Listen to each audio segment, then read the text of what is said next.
This is Retro Sports Radio. Visit RetroSeasons.com for more sports history. The New York Yankees faced the New York Mets at Shea Stadium in New York for the annual Mayor's Trophy exhibition game on May 15, 1975. The Mayor's Trophy game was a New York baseball tradition, which originally featured matches between the New York Yankees and the New York Giants, and occasionally the Brooklyn Dodgers. In 1963, 6 years after the Giants and Dodgers left town, the tradition was revived when the Mets stepped in to face the Yankees. Decades before interleague play was part of the regular season, these games were well received by New Yorkers and played primarily to benefit sandlot baseball in New York City. This is the 13th matchup between the Mets and the Yanks, called on the radio featuring announcers Phil Rizzuto, Frank Messer, and Dom Valentino.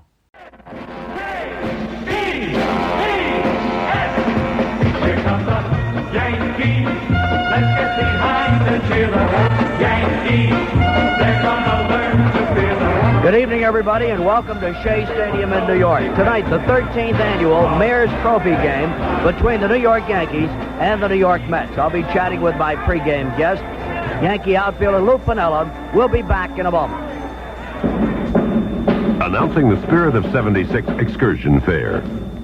Ozark Airlines is getting the Spirit of 76 early by lowering fares in 75 on certain flights in certain areas.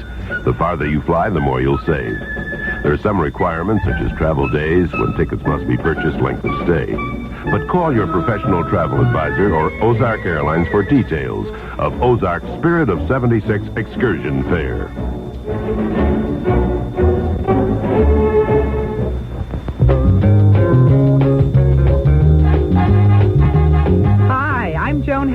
I'll be talking with you every Monday through Friday from 10 to noon about everything important to all of us. Our visiting experts will help you cope with life in and around the city. Listen to my bargain reviews of restaurants, nightclubs, and everything. Call me at 489-1155. WMCA.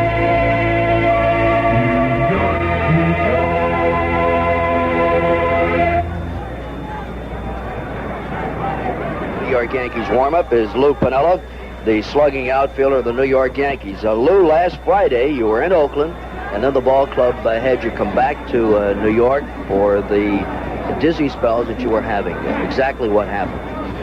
Well, that's right, Don. Last Friday I visited a doctor in Oakland. He told me that he didn't know exactly what was wrong with me, but he saw a lot of movement in my eyes that proved to him that I was dizzy, and he suggested that I come back to New York and see the team doctor, and I did do that. I flew back Sunday, and the team doctor sent me to Dr. Brookler, which is an ear specialist here in town, and extensive tests were made on me, and I think the analysis was that I did have an ear infection that was causing all my problems. Lou, how did this all come about, and when did it first start? When did you first notice it? Well, I've had this now for the last 2.5, 3 weeks. I don't know how it came about. The doctor more or less thought that it might have come from bad cold or sore throat or something. It moved up into the inner passages inside my head, but he doesn't really know, and I don't know either. I know that about 2.5 weeks ago, I was eating supper with my wife, and I just started getting dizzy, and from then on, I'd get these spells of dizziness a few times a day, and the last few days before I left the club, I had them all the time, and I just couldn't perform. How about at the plate? Did you ever get a dizzy spell while you were in the batter's box? No, I played 2 games in Baltimore, and I saw the ball quite well. I wasn't feeling well at the time, but there was no excuse for not hitting. The only thing that might have bothered me a little bit was the speed of the ball, because maybe I didn't judge it as well. But outside of that, I saw the ball good, and I played 2 ball games, and what gave me more problems than anything was catching fly balls. I wanted to make sure that I was braced every time the ball was hit to me. Lou, please stand by. We'll continue with our pregame guest, Lou Piniella, outfielder with the Yankees, in a moment. We'll be back in a moment. Like many people, you may be growing vegetables and fruit to help beat the high cost of food, or growing ornamental flowers simply for their beauty. But your flowers, vegetables, and fruit could be attacked and destroyed at any time by aphids, leafhoppers, flea beetles, and other bugs you may never even have heard of. There are many different insecticides you could buy to combat all those different bugs, but you need only one. Spectracide Lawn and Garden Insect Control. It's really effective. Spectracide controls a wide range of bugs and can be used on your lawn and shrubs as well as your vegetables, fruit, and flowers. Spectracide is available in 4 easy-to-use forms: liquid concentrate, aerosol spray, garden dust, and granular for use only on lawns. Spectracide, the all-purpose insecticide. Back to yourself and to hitting, and of course you were one of the leading hitters in the American League last season, and there's an old saying that everybody wears out, that cream comes to the top, and I'm sure it's going to in your case because you're a real good hitter. There are some other ball players in the club that are undergoing the same problem. What happens when you get into a slump like this? Well, a lot of things really happen. Maybe players start pressing a little bit too much. Maybe they start thinking a little bit too much of the problem, and they're not watching the ball. It's more or less worried about the hands and feet and so forth. But it's tough. It's when you're not hitting a baseball, you're pressing a little more than you usually do when you're hitting the ball well at home plate, and you say, well, I have to get a base hit this time, and I have to get a base hit, and sooner or later things get a little worse. But I think that you made a correct statement. There is a lot of ability on this ball club, and even though the players as a whole haven't performed, there are quite a few players that are playing quite well. The talent is here, and usually over the course of a summer, the people that have done well and played well are going to play well again. Lou, you're physically okay now, though. The ear infection is gone, and you're ready to go. Well, I would say it's gone, but I would say that it's subsided quite a bit. I feel much better, and I talked to the doctor this morning, and he told me to work out the night, and if I feel fine, I can start playing over the weekend if the manager wants me to. Well, we certainly hope we see you in that lineup real soon. Lou, the very best of luck to yourself and the Yankees. Thank you, Dom. Enjoyed talking to you. We'll be back in a moment. Joe Namath, Dick Allen, Muhammad Ali, Kareem Abdul-Jabbar, Catfish Hunter, Phil Esposito, Bobby Hull, Dave Cowens, Earl Monroe, Dave Schultz. Those names and hundreds others mean sports excitement and controversy. If you'll give me a call, we'll talk about them and to them right here on WMCA. Monday through Friday from 7 to 10, Saturday afternoons from 3 to 8. WMCA, New York, New York. Announcing the Spirit of 76 Excursion Fair. Ozark Airlines is getting the Spirit of 76 early by lowering fares in 75 on certain flights in certain areas. The farther you fly, the more you'll save. There are some requirements, such as travel days, when tickets must be purchased, length of stay. But call your professional travel advisor or Ozark Airlines for details of Ozark's Spirit of 76 Excursion Fair.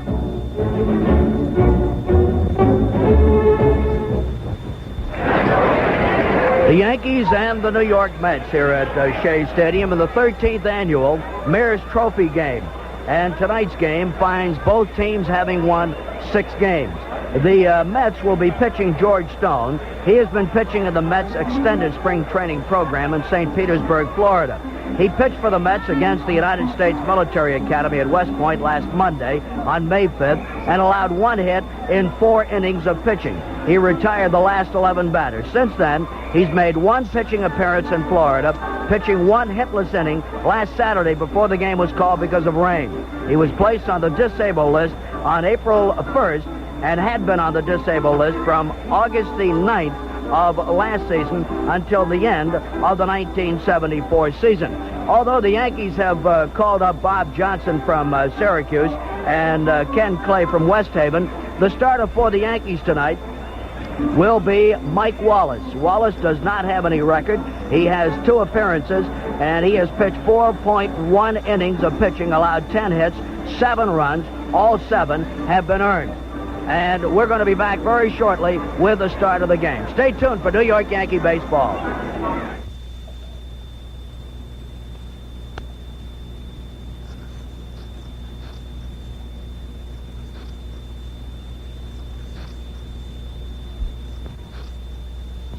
When it's time to play ball, Get up to home plate and bat against inflation by shopping the Cross County Center in Yonkers. Pile up a winning score in shopping values throughout Cross County's famous stores. Stores like Gimbel's, Wanamaker's, Wallach's, Lubin's, Wallace Corning, Lerner Shops, Franklin Simon, Paperback Booksmith, Woolworths, Walgreens, and many, many more. Big stores and little stores, specialty shops and fashion boutiques like The Gap and Roman's. Restaurants like Wilsker's and the Red Coach Grill. Finance supermarket, service stores. A great team of merchants determined to give you more of everything, especially value and savings. Enjoy Yankee-style bargains in the heart of Yankee country. The Cross County Shopping Center in Yonkers, where the New York Thruway meets the Cross County Parkway. This is Roy White of the New York Yankees. When I'm not playing ball, I listen to John Sterling, right here on WMCA. Well, hi, everybody. Welcome back to Shea Stadium. This is Phil Rizzuto along with Dom Valentino, Frank Messer. Bill White has the night off tonight, but we're all here to help pay tribute to the Sandlot kids of the metropolitan area. And these games between the Mets and the Yankees, the Mayor's Trophy games, benefit those youngsters. And Dom Valentino, having played many, many games in the Sandlots of New York, I can appreciate what they're doing for the kids. It's amazing the amount of money that has been raised, Bill. $1,360,000 plus. That's a lot of money. That's a lot of money, and it goes to a great cause. And Dom, it's good to be back with you again. I know you rooted hard. I know we all did out in the West Coast rooting for those Islanders, and they almost made it. They sure did, and they're going to be here on Saturday night. They'll be honored before the game. And Bill, the Western trip for the Yankees had just concluded. In fact, the overall trip, 2-8. Anything in particular wrong, do you think? Well, the only thing that was wrong is that they were on the losing end of the score, and they were in every ball game except one. That was the game where Milwaukee really creamed them, if you remember. But in every other ball game, they were in the game until the final out of the ball game. And once again, it was the fact they couldn't get that one key hit to break the game wide open. Bobby Bonds looks like he's coming out of it. He's starting to hit the ball a little more solid. And once he does, I think it'll be a different story. You know, you've been stressing that, and since you have been stressing the clutch hit, the key hit, you sort of look for things. Yep. And it really is stuck in my craw.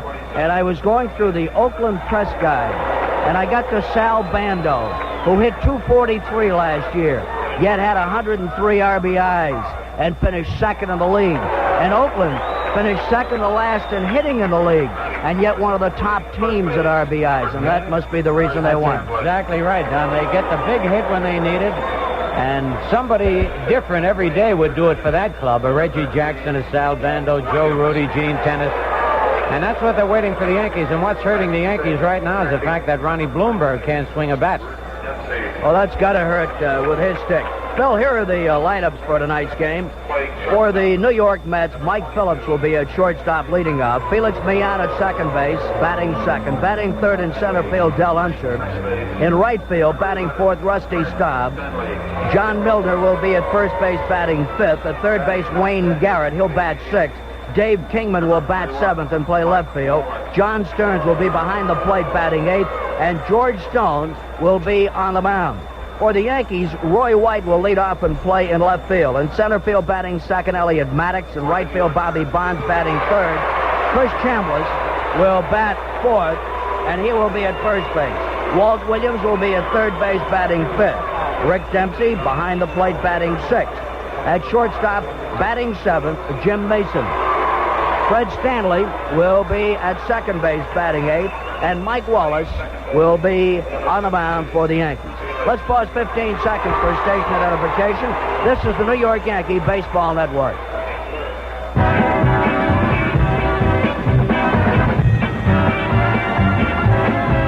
Hi, this is George Meadows of the Yankees.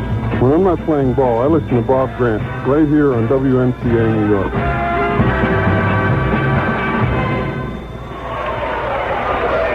Good crowd here again tonight, Phil, and unfortunately, we've had some threatening skies, but it does look like it's going to be a fine evening.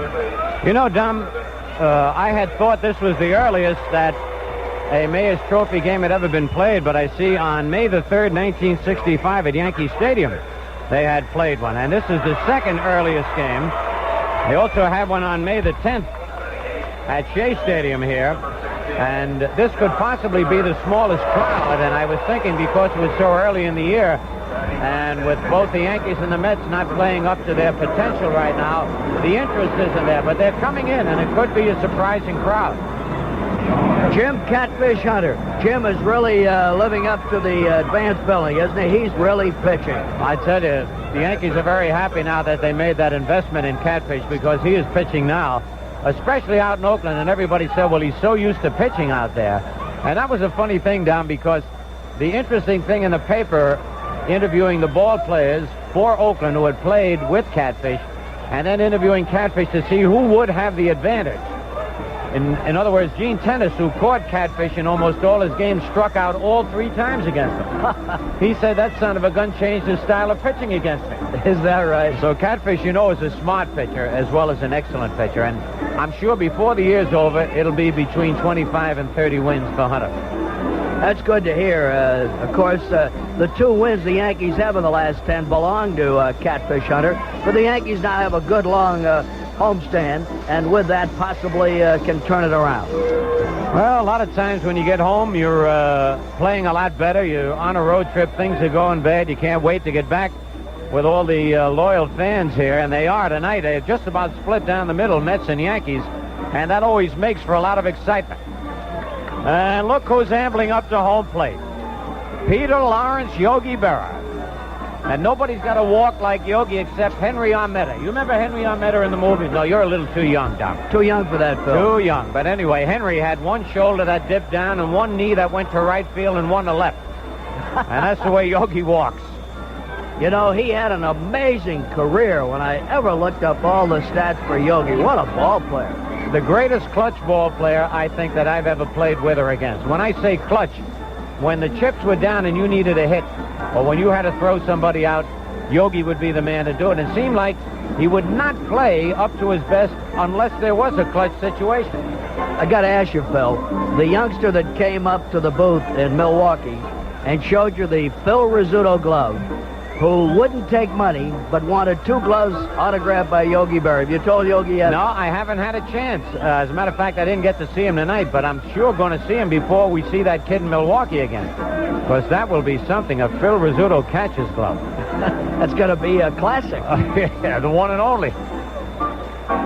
And, of course, Yogi has done an outstanding job, and he and a man I know you think so highly of, Joe McCarthy, if I'm not mistaken, are the only 2 to have won pennants in both leagues. That's right. Now, the thing I like about Yogi, and you can say the same thing for Bill Burton, they don't panic when things go bad. The worst thing a manager can do is suddenly push the panic button, start making changes, start making shifts, getting on his players and upsetting them. And this way, if you keep calm and you do come out of it, then they've got a lot more respect for you, and they play a little harder for you. Well, the Mets, of course, still have a real shot in their division of the National League. The season is very, very early, and I see that Dave Kingman is really coming along for the Mets. Well, that was a big deal. The Mets needed some power, and they've got it with Kingman. And as we mentioned before, Dom, you and I, some of the best deals are the deals that were not made. For the Mets, it was Rusty Staub. For the Yankees, it was Roy White. Both of them having great starts. Roy White, tremendous on-base average, and hitting the long ball occasionally, but when it's needed, and stealing bases at a pace just under Bobby Bonds. So by not getting rid of Roy White, they've, and especially with Lou Piniella being injured, when you say injured, he has that in your interview with Lou, which was very interesting before the game. He was quite upset, but now that he knows what the trouble is, his mind is much more at ease. It's got to be, Phil, you've gone through it so many times, and you always think the worst, don't you? Oh, yes, you've got to. The mind is sometimes a terrible thing. It runs away with you. And in Lou's case, he had no idea what was troubling him. He'd feel good for a couple of days and then feel bad for a couple of days. And that's the worst feeling in the world. You want to get to the root of the trouble, and then maybe you can eliminate it. Well, the ball game is being held up a little bit. We'll check the scoreboard for you. Kansas City is at Boston after 2 innings. There's no score. Cleveland at Minnesota, we have no report. And The Milwaukee Brewers and the Texas Rangers are 2-2. Over in the National League, the Chicago Cubs defeated Houston 4-2 this afternoon, and Atlanta got by Montreal 8-7. And in the ninth inning, Cincinnati leads Philadelphia 3-2. Here it's the Mayor's Trophy game, the 13th annual, and each team has won 6 games. And Phil Rizzuto, an exhibition game.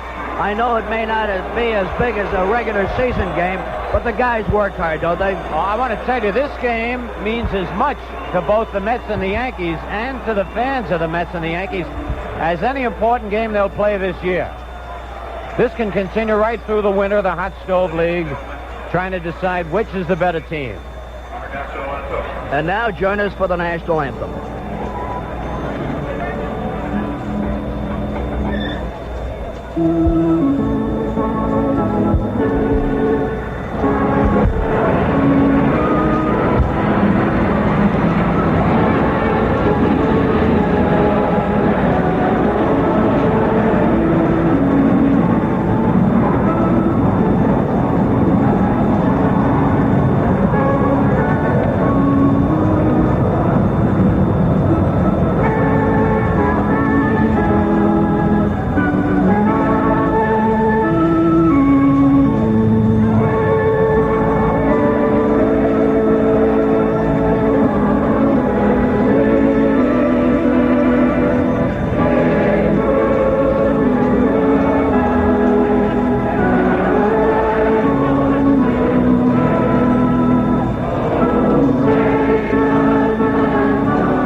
Phil, on Saturday night, the Yankees are going to be honoring the New York Islanders in a special presentation. And Phil, the many years I've been involved as a broadcaster, I must admit, I have never seen a group of athletes work so hard, put so much effort into one particular project as these youngsters did for the Islanders. And, of course, I know you're very proud of them. All of New York is. And they should be. They did a great job. Oh, an exceptional job. A young team that wanted to play and wanted to win so badly for Al Arbor, who you know much better than I, but everything I've heard about Al Arbor has been great. And when you got a coach like that, you want to play your heart out. The Islanders did. And they captured the fancy of, I think, everybody all over the United States, because when we were on the West Coast, everybody wanted to know how are the Islanders doing. They had a TV going in the third game, which the Islanders pulled out 2-1, and it was great. Well, Phil, getting set now is George Stone. Here's a guy that's had trouble with the same type of ailment as Mel Stottlemyre, isn't it? Yes, that's that rotary cuff. If you get an injury to that, you tear the muscle right around the shoulder. Not only is it very painful, but you cannot throw as hard as you would like. And even right now, with Stone loosening up, kind of looks like he's aiming the ball. You don't like to see any pitcher get an injury like that. You know who had that same type injury and had to hang him up? Don Drysdale. I didn't realize that. The exact same injury, and he said it was so painful that he had to take every hour 6 either aspirin or Darvan or something, and you still couldn't kill the pain, but it would be a little bit more bearable. But all you're doing is making the tear a little bigger. And so he said when he went to the doctor told him, as he did Mel Stottlemyre, one day you're not going to be able to raise your arm to comb your hair. And that's when he decided to call it quits. Man, that ought to tell you something right there. And Stone, of course, would make a big difference to Yogi's ball club, wouldn't he? George Stone, he'd make a big difference to the Mets, wouldn't he? Oh, absolutely. Every team needs that fourth starter, and the Mets haven't quite found him yet. Though their big three right now looks like they've turned around. Tom Seaver, who along with Catfish Hunter and Nolan Ryan, I think are the best pitchers in the big leagues. Even though there are a couple others have won 7 ball games. Some of the Dodger fans will give you arguments with Don Sutton. But Seaver, Matlack, and Kuzman have come around. I'm happy for Yogi to see that. All right, the ball game getting ready to start. And listen to this crowd. You know, that's something you miss on the road, Dom. The other crowds are so polite. You can hear a pin drop, but here is excitement on every pitch, and I miss it. When you're from New York, there's no place like New York. The first pitch to Roy White is a curve low. No, it's not. I got to watch these National League umpires. That's Doug Harvey behind the plate. Hank Soar, a former American League umpire, at first, and Dutch Rennick at third. Low and away, that's 1-1. National League with such a great difference in their style of umpiring. They stand between the catcher and the batter. The left-hander kicks, and the pitch is over the outside corner. So it's a ball and 2 strikes on Roy White. And Roy had an excellent trip out to the West Coast. He fouls one back into the crowd, and there's the first souvenir of the night. In hockey, when the puck goes in the stands, Dom, they allowed to keep it? Yes. Oh, okay. Because I noticed in tennis they got to throw the ball back. I can't believe that. Well. All right, Stone gets the sign. John Stearns, the rookie, doing the catching tonight. Big curve is high, 2-2.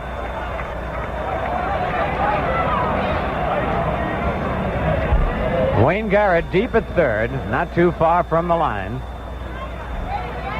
The 2-2 pitch, a curve swing and a miss, strike 3. Took just a little bit off, and Roy White has struck out. And I noticed Roy White almost started for the first base dugout, Dom, because that's where the Yankees normally have their dugout. It's got to be a little strange for them being at a different location for this one ball game. It is. It makes a big difference. Here's Elliot Maddox, right up there with Roy White, having a great year. Boy, he and White have been getting on a lot for those men coming up in back of them.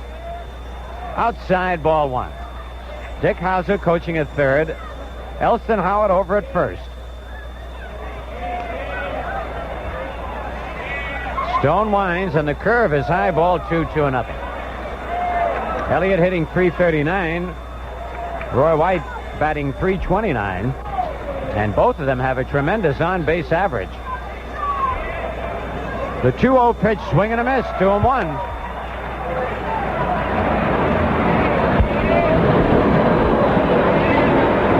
This is a big, big ball game, Don, for this kid, George Stone, as you mentioned.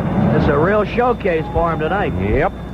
The 2-1 pitch, a little high, 3-1. You know, Phil, now, Elliott got hurt, got hit on the wrist. Yep. But, I mean, he came right back, didn't he? Came right back. He could have stayed out. They expected him to be out for about 3 to 4 days. Came right back the next day. He comes to play. High ball 4, and Maddox is on. And that'll bring up Bobby Bonds. Bobby drove in the winning run in that game last night against the California Angels with a long sacrifice fly. Bobby batting just .211, but leading the Yankees in runs batted in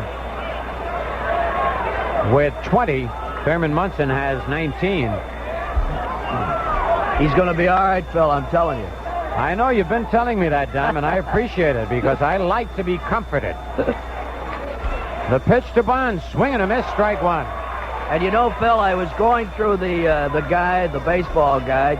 Reggie Jackson now, not a bad hitter, led the league in strikeouts for 4 straight seasons. Right. I think he's got the record. Yeah, 171, is it? That's a lot of whiffs. Stone sets, Maddox leads away. The pitch to Bonds, changeup inside, 1-1.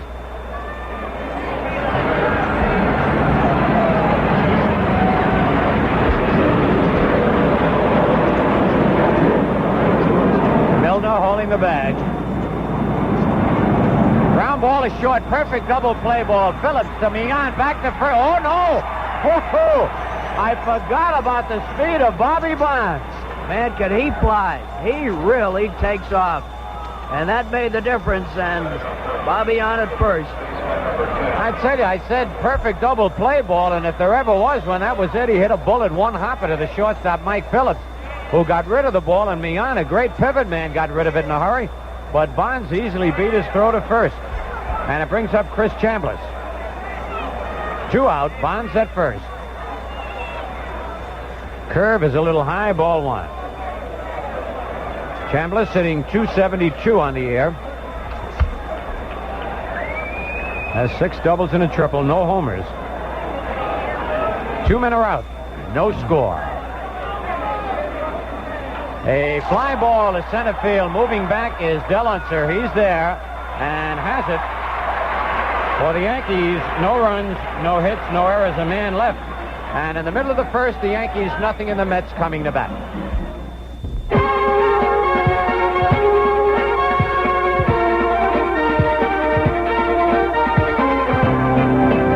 For some, only greatness is good enough.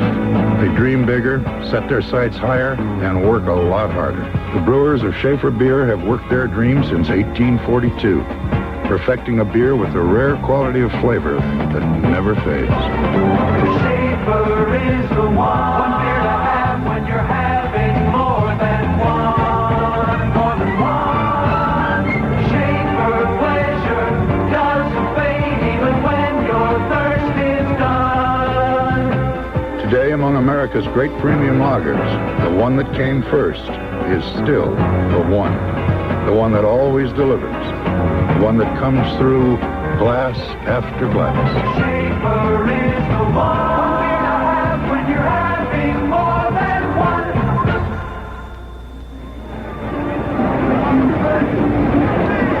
A reminder, the very exciting Oakland A's will be here tomorrow night for a 3-game weekend series. And Phil Rizzuto, the A's look as tough as ever, don't they? Same kind of a ball club, Dom, that's won them 3 consecutive world championships. They don't scare you, but all of a sudden somebody hits a long ball and suddenly you're behind. Now, you brought out a good point. You look at their team batting average, they're next to last in the league last year in the American League West. Right, 247. Unbelievable. But they've played together so long, they get that clutch base hit, the big stolen base. And I tell you, the team you're going to be excited about when they come to Yankee Stadium, the fans should too, California Angels.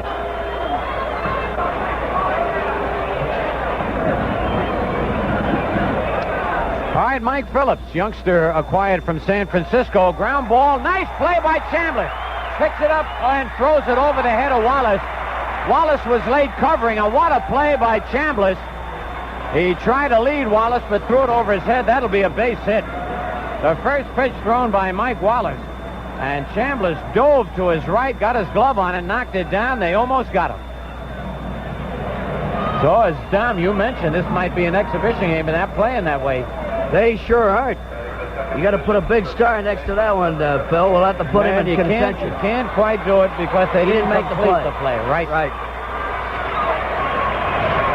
All right, Felix Millan. Tough little man with that bat. He chokes up to the trademark. A lot like Jerry Coleman did.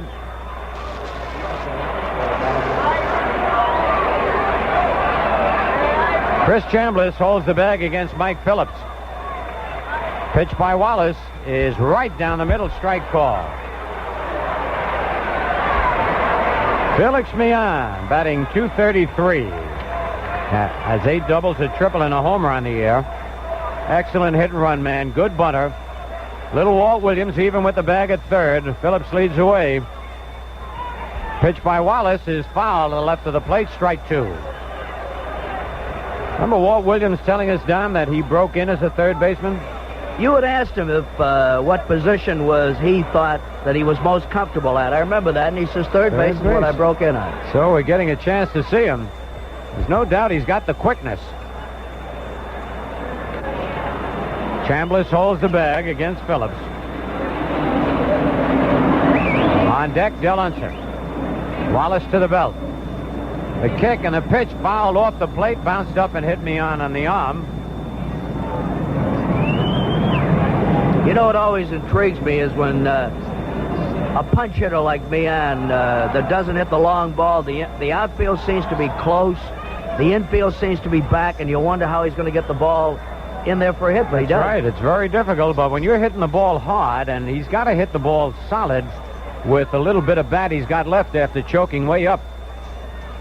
Pitch, ground ball to second. Perfect double play. Stanley steps on the big. Throw to first, not in time.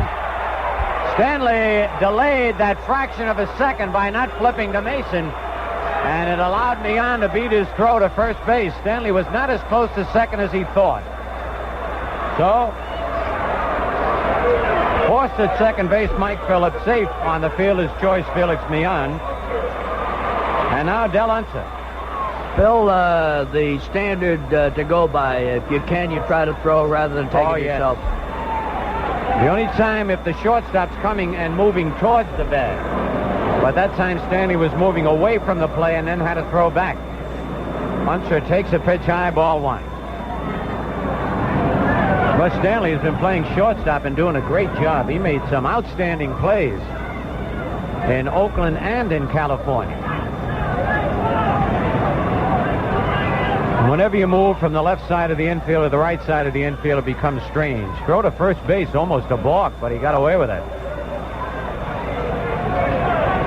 You're looking at the ball coming at you from a different angle, aren't you? Yes, and it moves differently. Left-hander Mike Wallace sets. Pitch is bounced to first. Chambliss goes to Mason, one.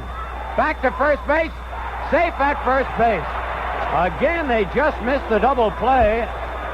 Good play from Chambliss to Mason, and Mason's return throw right on the money, but Unser beat the throw. So they're a two away, and the batter now Rusty Starr.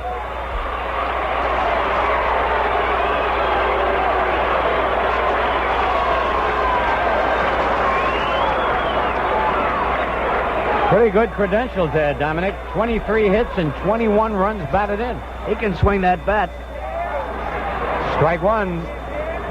What is it they used to call him in Montreal? La Grande. What was that? Yeah, right. That was it. Supposed to be redhead. He was a big favorite. Has always been a big favorite wherever he's played. Pitch to stop. Line drive. Base hit to right center. And going to third, Unser Maddox's throw. He's out at third base on a great throw. And just a great tag by little Walt Williams. Did you see that quick tag? Beautiful. What a throw. All the way around. Just a fantastic play. Well, the score at the end of one, the Yankees nothing and the Mets nothing.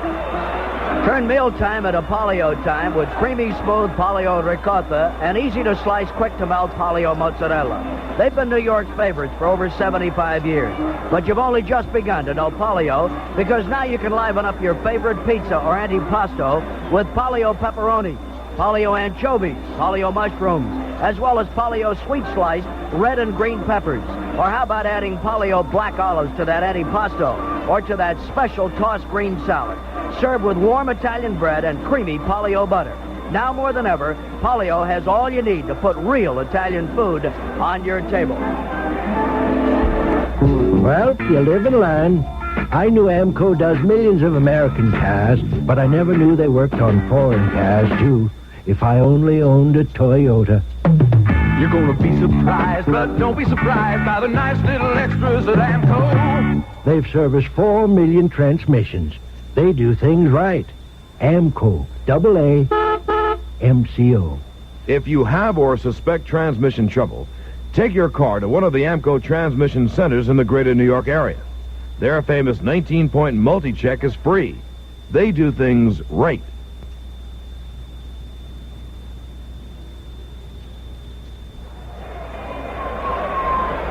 And we'll pick that up in a moment.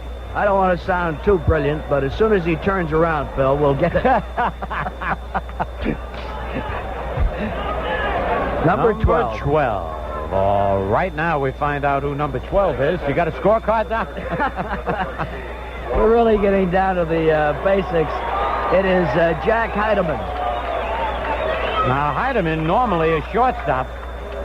And this way, the managers, both Yogi Berra and Bill Burden, get a chance to see what their shortstops can do playing second. Little Walt Williams, the batter. The pitch is low, ball one. Walt Williams batting .450. Already got 9 hits. All last year he had but 6. Stone's pitch is high, ball 2-0. No score, top of the second. The Yankees and the Mets, the Mayor's Trophy game. It'll be Williams, Dempsey, and Mason.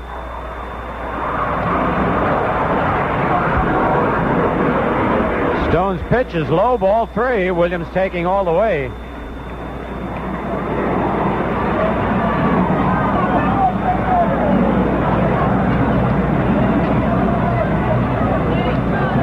They play Walt straight away in the outfield. 3-0 pitch, ball 4. Williams is on. Second walk given up by Stone. And I guess that's something you got to expect, Dom. He hasn't been out there in so long. Be a little strange. It's got to be hard. It's got to be hard. And the pressure's got to be on him, too. Oh, yes. He knows this is important. That's for sure. Here's Rick Dempsey, and what a job he's doing. Batting .667. He's 4 for 6 on the year, and the only 2 times they got him out, he hit the ball right on the nose.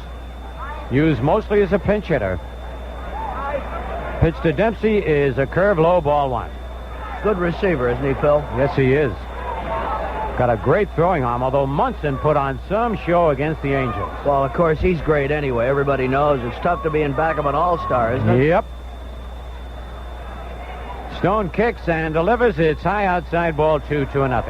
Kind of like when you were performing so brilliantly in Yogi Berra, and you had Charlie Silvera never got off the bench, did he? Well, the Yankees had so many catches. You had Silvera, Houck, Gus Triandos, quite a few others that were eventually sold to other teams. The right place at the right time is so true. You gotta be there. So it's 2-0 to Dempsey. Nobody out in the top of the second. There's no score.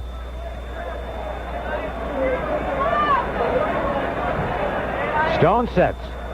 His pitch low, ball 3. 3-0. Looks like that game is a final now, Dom. Milwaukee won it. Yep, 3-2. Son of a gun, they're hanging in there, Milwaukee. Got that good young team there right on top of the American League East. 3-0 the count. There's the strike, 3-1. You mentioned that the curfew had curtailed the game at 2-2, so they... Yep, and they called it at the end of 15 and started over tonight. And they play it before their regularly scheduled game. Williams leads away. See, he's going. The pitch to Dempsey, line to right field. But right there, Rusty Staub, and Williams better get back. Staub fires it in, not in time, as Walt Williams slides back into first. Dempsey again hitting the ball right on the nose. A line drive at Staub. Number 22, Jim. One away, and now Jim Mason. And this might be the spot for Mason to come out of his slump, Tom. Bill Burden, I think everybody agrees, did the right thing. He took the pressure off Jim.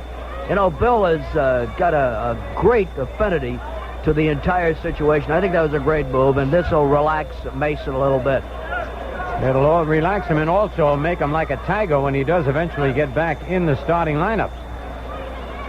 All right, Williams at first, 1 out. Pitch to Mason is outside, ball 1. You do worry when you're not in that lineup every day. It's that, especially when you got a family, as most of the ball players have, and Jim Mason does. You know you got to feed and clothe those kids. The kick and the pitch, bounce to first base. Milner goes to second for 1. Back to first, double play. Well executed, 3-6-3 double play. Nothing across, and in the middle of the second inning, the Yankees nothing, the Mets nothing.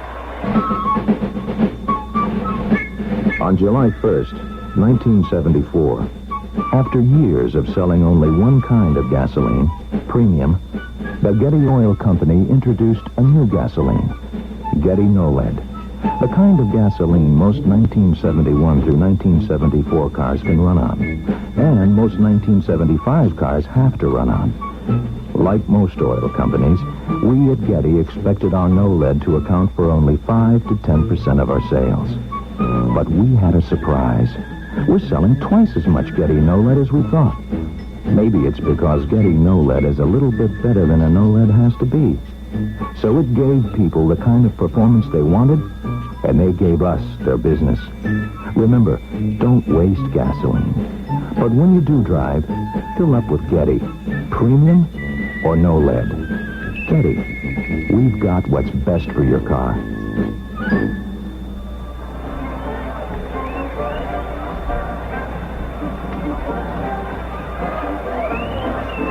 Let's pause 15 seconds for station identification. This is the New York Yankee Baseball Network.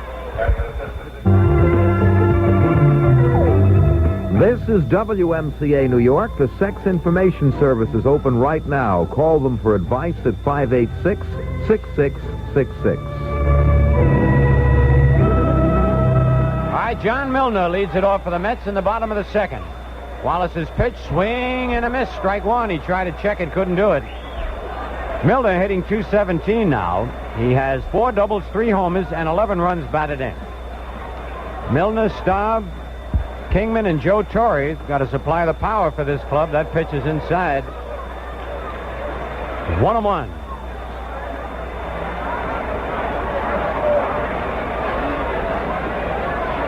Milner's strong left-hand batter. Holds those arms well away from the body.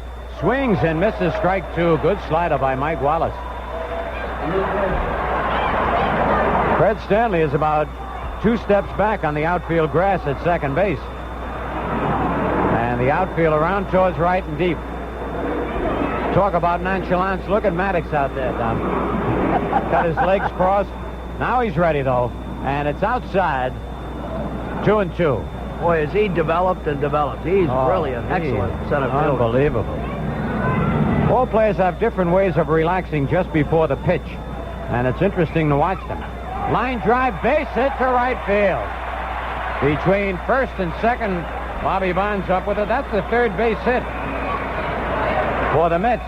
But in the first innings, great throw by Maddox and a beautiful tag by Walt Williams, nipping Del Unser at third, snuffed out a rally. And now Wayne Garrett. Garrett hitting .275, a double, a triple, a homer, and 4 runs batted in.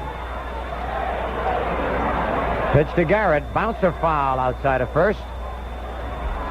Eddie Yost coaches at third for Yogi Berra's Mets, and at first base, Roy McMillan.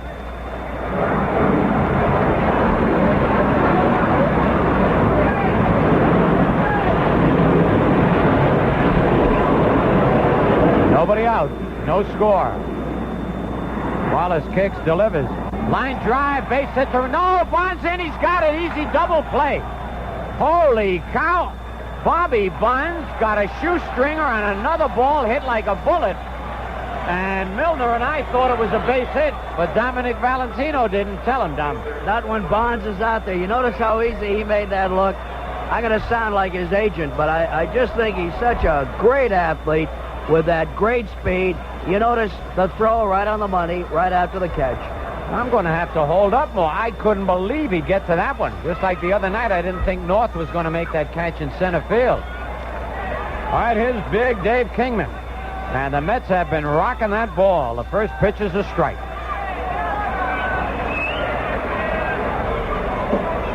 Kingman batting .200, but he has 4 doubles, 5 homers, and 11 runs batted in. Inside, 1-1. Got some high-priced help with this Leif Friedman. Bringing us water and coffee, Dom. Oh, you know, there's nothing like it. You bring your own water and coffee, man. The 1-1 pitch. Big curve. Oh, and Kingman almost fell right into that breaking pitch. Kingman definitely a guess hitter, and when he guesses right, he can lose that baseball. He's leaning into the pitch as he holds the bat straight up and down. And takes a strike on the inside corner. 2 balls, 2 strikes, 2 out, no score. They don't think that Dave will pull the ball, do they? Yeah, he better pull the ball or he'll really cross him up. The way they pulled around infield and outfield. Swing and a miss. Strike 3. No runs, a base hit, no errors, nobody left at the end of 2. It's the Yankees nothing and the Mets nothing. Well, it's a great game. Take the candy bar out of your mouth, Frank. No one can understand you. Yeah, but it's so good. It's a Baby Ruth bar. Well, sure it's good, but don't talk with your mouth full. Hey, Phil, that's why I love Baby Ruths. They're full of peanuts and fudge and chewy caramel with a sweet chocolatey coating. Great taste. I know, but you still can't talk while you're eating. Okay, you do the talking. I'll finish my Baby Ruth. When you gotta have one, you gotta have one. If you're 30 years old, you can buy a $25,000 savings bank life insurance policy for as little as $7.25 a month. It's true.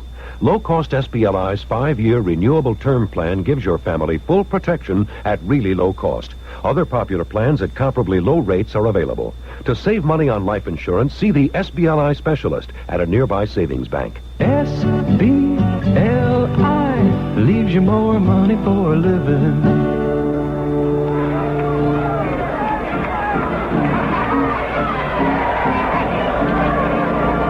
Flushing High School celebrates its 100th anniversary here at Shea Stadium on May 20th when the New York Yankees will be hosting the Kansas City Royals. All Flushing High School alumni will have their big get-together that night. So if you're a Flushing High School grad, call Flushing High School for more information. Phil?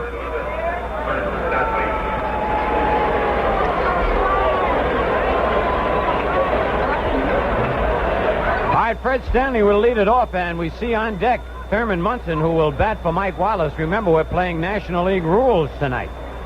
No designated hitter for the Yankees. I'm surprised at Yogi. Pitches high ball one. He wouldn't allow that. He wouldn't? Where till I get Yogali? Remember Mrs. Goldberg used to call Yogi that. Oh, you don't remember Mrs. Goldberg? You're too young, Dominic. Cora doesn't remember him either. No, but I do. High fly to right field. Rusty Staub moving back. Pounds the glove and makes the catch for the first out. And now Thurman Munson.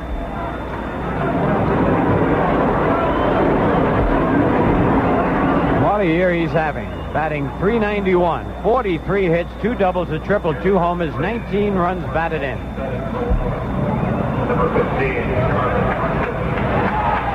Not a bad season for Thurman. He's been hitting that ball. And again, I keep thinking back to early in the year when I did that interview, and he said, I hope I can get a good start like 25 games. And he's doing it. He's gone by the 25 games, hasn't he, or has he? Very Change up close to line, foul down the third base line. How many down? For Munson now, he's at 28 games. Continue the pace. Okay. Everything Thurman hits on the nose outside. It's 1-1. No score, top of the third inning. We gave you that one score. Milwaukee beat Texas 3-2. That's outside. 2 balls and a strike. Kansas City nothing, the Red Sox nothing, with Boston batting in the bottom of the 4th. The Cubs beat Houston 4-2, and what a year they're having for Jim Marshall. Atlanta 2, Montreal nothing in the top of the 3rd, and Philadelphia beat Cincinnati 6-3. Changeup hit down the third base line, but foul. You know, they had big headlines that came over the ticker tape about Richie Allen getting a hit his first time up. And 3 standing ovations. Yep, that was great. And he might have done something in the bottom of the 9th because they were losing 3-2. In the bottom of the 9th, looks like somebody hit a grand slammer. Could it have been Richie Allen?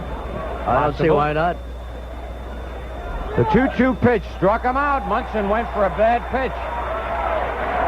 So Stone picks up his second strikeout. And the batter, Roy White, who struck out his first time up.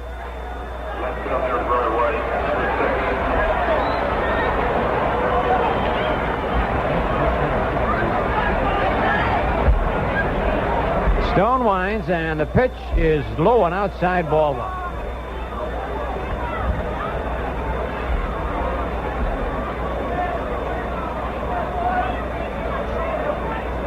That pitch a little bit outside, 2-0.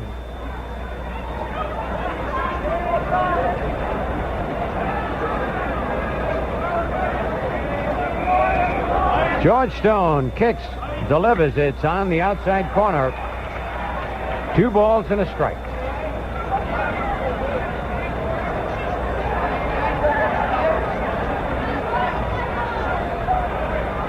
Two out, nobody on. Changeup hit to second base. Nice big hop to Heidemann. Over to first.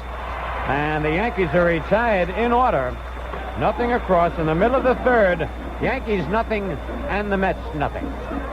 Seashells, hills, and lakes, and Chautauqua. Barge down the Erie Canal. Drive, bike, or hike it, you're gonna like it. New York State has it all. And it's all in our free book, Vacation Lands. 96 pages filled with fantastic vacations, only hours away. You like mountains to look at, mountains to climb? Try the majestic Adirondacks or the rolling Catskills. You want lakes, bays, and rivers for swimming, snorkeling, sailing, and skiing? Try the Thousand Islands, the St. Lawrence Seaway, or the beautiful Finger Lakes. You enjoy history? Step into it yourself at Fort Ticonderoga and West Point. And for sheer majesty, surrender to the sweep of Niagara Falls. Do it all, see it all, in New York State. Because only New York State has it all. For your free copy of the 96-page Vacation Lands book, write to Vacation Lands, P.O. Box 1549, Radio City Station, New York, 10019. For your free copy of the Department of Commerce book, write Vacation Lands, P.O. Box 1549, Radio City Station, New York, New York, 10019. That's Vacation Lands, P.O. Box 1549, Radio Station, New York, New York, 0019. Listen, Dominic, I hate to do this to you, and it's not in retaliation for making me make the West Coast trip. But I got a little bit of a jet lag, and I got a headache that won't quit. So if you don't mind taking over this bottom of the third and carrying on right from there, all right? You look kind of pale, Phil. I don't want to worry Cora. Okay, Dom. Thank you, Phil. No score in the ball game as we go to the bottom half of the third inning. And coming on to pitch now for the Yankees is Ken Clay. He went to spring training with the Yankees this year. He appeared in 3 games with a 1-0 record. He pitched 6 innings, allowed 6 hits, and only 1 earned run. Ken Clay on the mound. Wallace went 2 innings for the Yanks. No runs, allowed 3 hits, struck out 1, and he didn't walk any batters. And leading off will be John Stearns for the New York Mets. 0-0 in the bottom half of the third inning.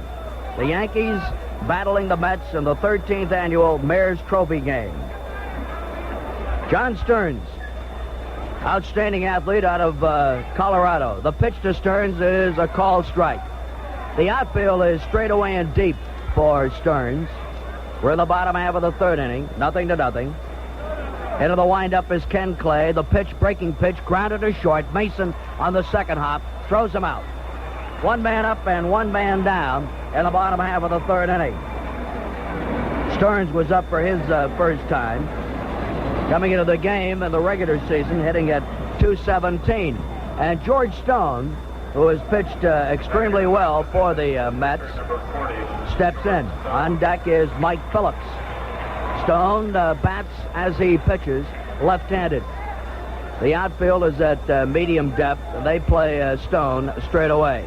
Walt Williams now, wide at third, comes in a little bit on the edge of the grass. On the mound is Ken Clay for the Yankees. Wallace started for the Yanks, pitched 2 innings. The pitch to Stone, fouled off in the stands and back of the dugout on third base.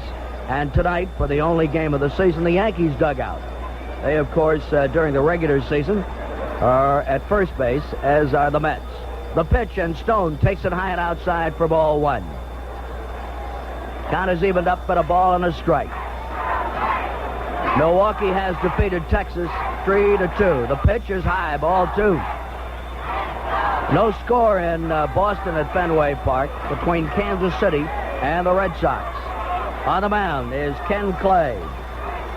On deck is Mike Phillips. The pitch is fouled off. In the stands, out of play. Don't forget, now tomorrow night, it'll be the Yankees and the Oakland A's.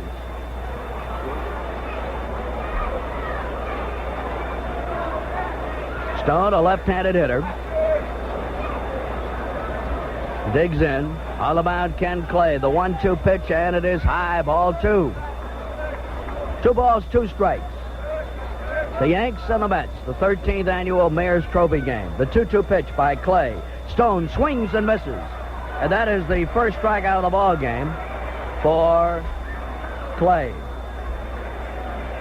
2 men down in the bottom half of the third inning.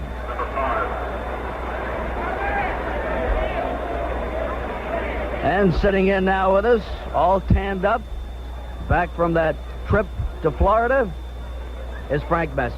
Good Hello. evening, Frank. Good evening, Dom, and hi, everybody, wherever you might be listening to New York Yankee baseball, and it sure is good to be back, believe me.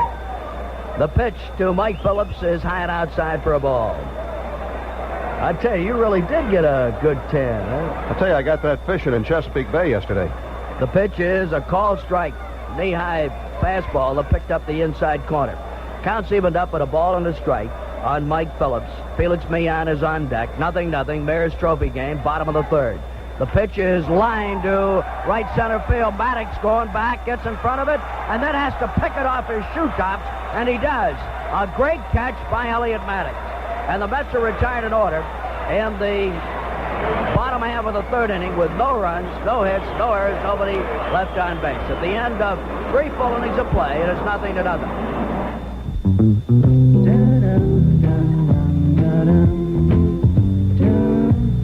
Hi, I'm Roger Miller with some good news. Now you can save 25% on Gabriel Strider's shock absorbers. Buy 3 Striders and get the 4th one free. Striders are the Shock's Road and Track magazine declared overall winner of all shocks tested on a 74 Corvette. Striders are 3-way adjustable shocks. You set them to regular, firm, or extra firm, and get a ride that's just right for your car and the way you drive. Save now where you see the buy 3, get 1 free sign. But hurry, this special 4 for 3 offer ends May 31st, 1975. And how can you beat that? Gabriel Striders. King of the road. Gabriel shocks are available at all Tilden for Brakes car care centers. In Brooklyn, visit the Tilden for Brake shop at 1753 Bedford Avenue, where Bedford Avenue crosses Empire Boulevard.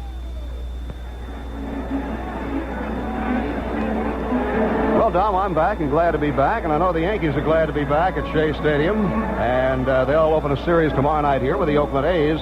Tomorrow night, don't forget, all you folks in Greenwich, Connecticut, that is your night, when the Yankees play the Oakland A's, and let's see, Pat Dobson will go against Vida Blue. You know, I was sort of hoping the Yankees might miss Vida Blue in that 3-game series, but he's going to open it up. What's he won, 7 and lost 1, I think. 7-1. He is tough. Another great athlete out of Southern University. You know, you don't hear too much about Southern University, but they produce some real fine athletes. And Frank, how many times does it happen? The great play in the field, and the guy comes up to hit first like Elliot Maddox. It happens very, very often, Dom, and don't ask me why, but I know it does. Stone's pitch to Maddox is high for a ball. 1 ball and no strikes. Elliot walked his first trip up, and Elliot came into the game hitting at .339 during the regular season for the Yankees. Outfield straight away and deep. Stone's pitch is Squibbler off the end of the bat into right field for a base hit. Elliot took a big, healthy cut, and it hit the end of the bat and went into right field for a base hit, and you take those, don't you? Yes, you certainly do, and that one fooled John Milner. I thought Milner could make a play on the ball. It wasn't hard hit. I think he thought it was hit harder than it was, and instead of breaking for the ball, he broke toward the bag, and he could have had a play on it. And I might add, that is the first hit of the ball game for the Yankees. The batter is Bobby Bonds. Reached on a fielder's choice in the first inning, so he is 0-1. The outfield for Bobby is straight away and deep. Maddox with the lead at first. Milner holding. The pitch is outside for a ball. 1 ball and no strikes. On deck is Chris Chambliss. We're in the 4th inning of the annual Mayor's Trophy game. This is number 13. Each team has won 6. Stone to the belt. The pitch is low. 2 balls and no strikes. Chris Chambliss on deck. The Yankees and the Oakland A's tomorrow night here at the stadium. Looking in is Stone. George Stone to the belt. Maddox with the lead. Around goes the left arm. The pitch is high. Ball 3. Well, Frank, have you had a chance to get your lovely wife, Jenny, settled down, and are you still looking for the house? We're pretty well settled right now. We don't have a house or an apartment yet, but obviously I feel that some kind folks over there in New Jersey are going to come up with one for us. Frank Messer fans, they'll come up with it. The pitch is lined to the gap, left center field, and it splits the outfielders and goes to the wall. Cut off by Kingman. Maddox on to third and into second base with a stand-up double is Bobby Bonds. And Bonds really tattooed that pitch. A screamer to left center. He really did. He got it in between the left fielder, Kingman, and the center fielder, Gene Kleins. That ball was so hard hit, it skipped off the wall, came back, and Mattis, who can fly, had to be flagged down at third base by Dick Hauser. So the Yankees present the first scoring threat in this Mayor's Trophy game. That is the second hit off of George Stone in the ball game. Runners on second and third with nobody out. Chris Chambliss, the left-handed hitter, steps in. The outfield's around to right and deep. The big gap is down the left field line. Stone to the belt. Bonds and Maddox with the lead. The pitch grounded to second base. The throw on to first base for the out, but Elliot Maddox scores, and Bobby Bonds goes on to third base. Jack Heidemann making the play on to Milner, and there is one man down. So the Yankees lead the ball game 1-0. Walt Williams is the hitter. Walt tonight walked in the second inning. He is officially yet to come to the plate, hitting .450 on the season. Outfield straight away and deep. Bonds is at third base. One out. Stone to the belt. The pitch to Williams. High for a ball. On deck for the Yankees, Rick Dempsey. Don't forget now the big three-game weekend series between the Yankees and the Oakland A's, to be followed by the Kansas City Royals. The big gap for Williams is left center field. Stone to the belt. The 1-0 pitch. Walt takes it outside and low for a ball. 2 balls and no strikes on Walt Williams. Rick Dempsey is on deck for the Yankees. We're in the top half of the fourth inning. The Yanks are leading in the ball game 1-0 on 2 hits. The pitch to Williams is grounded foul and back. 2 balls and 1 strike. Oh, Frank, first look at Oakland, as you and I both didn't get out to the West Coast, but they're as devastating as ever. Yes, they certainly are with that Reggie Jackson's bat. He always hits well here in New York. Vida Blue, 7-1 record, pitching tomorrow night. It's going to be a great ball game. The 2-1 pitch. Williams started after it and knew better and let it go for ball 3. 3 balls and a strike. Rick Dempsey is on deck. Outstanding center fielder Bill North, Campy Campaneris, the shortstop, Sal Bando, their captain and third baseman. Oh, boy, I don't know. Joe Rudy, Gene Tennis, quite a lineup. Go on and on, can't you? Walt Williams waiting for the 3-1 pitch from George Stone. Stone to the belt. Bonds with the lead at third. The Yanks lead 1-0. The pitch is hit high in the air to deep left field. Going back is Kingman, and this will score Bonds easily, and Bobby just trots in. So it's a sacrifice fly for little Walt Williams, who put some good wood to that. He really did. That ball was just a little too much towards center field to carry over the wall. He just missed that jet stream alley, as we refer to it out there. It goes, for those of you familiar with Shea Stadium, just about from the foul pole in left field, just past the dugout fence. You got a ball up in the air fairly well hit in that area, and unless the wind is blowing the other way pretty hard, it'll carry out of here. Rick Dempsey, the hitter. The pitch is grounded wide to third. Over to his left is Garrett. The throw to first for the out. And the Yankees are retired in the top of the fourth inning, but not before they pick up 2 runs. The Yankees had 2 hits. Nobody was left. No errors by the Mets. At the end of 3.5, the Yankees lead it 2-0.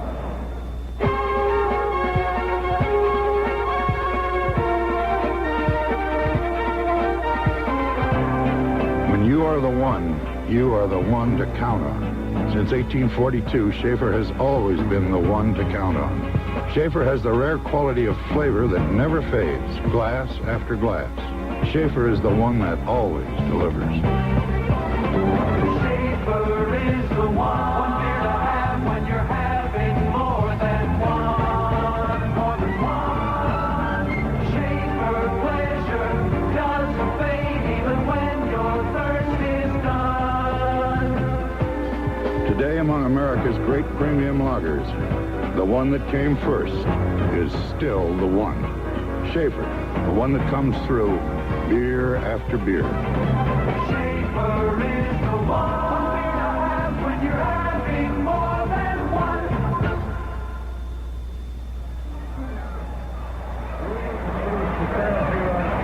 Well, we've got some changes now for the Yankees, Dom. I see Walt Williams has gone to play center field. And coming in to play third base, Bob Oliver. And out in right field, Ron Bloomberg. So your outfield now is Piniella in left, Williams in center, Bloomberg in right. The infield has Bob Oliver at third, Mason at short, Stanley at second, and Chambliss at first as they were. Dempsey still catching, and Bob Johnson, big right-hander on the mound. Tom? Jack Heidemann leads it off for the New York Mets in the bottom half of the fourth. Hits a bouncer that takes a bad hop and goes over Jim Mason's head into left center field.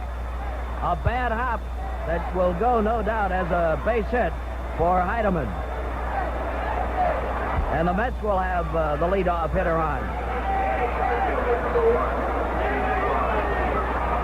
As Frank gave him to you now, Walt Williams is in center field. Bob Oliver is over at third base, and Ron Bloomberg is in right. The Yankees leading in the ball game, 2-0. Gene Clines is the hitter. Heidemann leads off first. The pitch to Clines is high for a ball. Bob Johnson on the mound for the Yankees. He split last season between the Cleveland Indians and Spokane of the Pacific Coast League. Released by the Texas Rangers this spring and picked up by the Yankees. 1 ball, no strike, and Johnson throws on to first base. Ironically enough, Bob Johnson once was a Met. He was in that trade with Amos Otis for Joe Foy, that trade with Kansas City some years ago. The pitch is popped up in foul ground. Chris Chambliss is under it outside of first base and makes the catch, and there's one man down.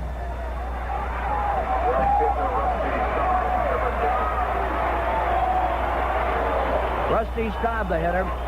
Rusty singled to right field back of the first inning, hitting .303 during the regular season, and it looks like Rusty's right back on the beam, hitting the ball well. Yes, he is hitting the ball well and managing to stay healthy so far. Bob Johnson on the mound. The infield for the Yankees with 1 out, set up for the double play. Wide at third base is Bob Oliver. The outfield is around to right and deep. The pitch, Staub lines one to right. Bloomberg makes a one-handed catch.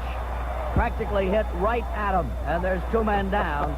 But I'll tell you, Rusty really hit it, and Ronnie made it look like Bobby Bonds. Yes, he did. Ronnie cut the pie a little bit on that one. He has read all the things that have been written and I guess said, too, about his fielding. I think he cut the pie a little bit there. Hard line drive, and he one-handed it. The hitter is John Milner, the first baseman who singled to right back in the second inning. Hitting .217 on the season. The pitch is a called strike, breaking pitch by Bob Johnson that broke over nicely. And with the double play possibility with 2 outs eliminated, the infield is back. However, the outfield is around to right and deep. Heidemann leads off first. Chambliss not holding. The pitch is in the dirt, blocked nicely by Rick Dempsey. The big gap is down that left field line for the hitter, John Milner. On deck is Dave Kingman. The Yankees lead it 2-0. We're at the bottom of the fourth.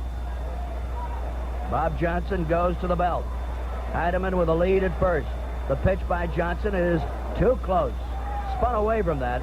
Looked like it might almost hit him. 2 balls and a strike.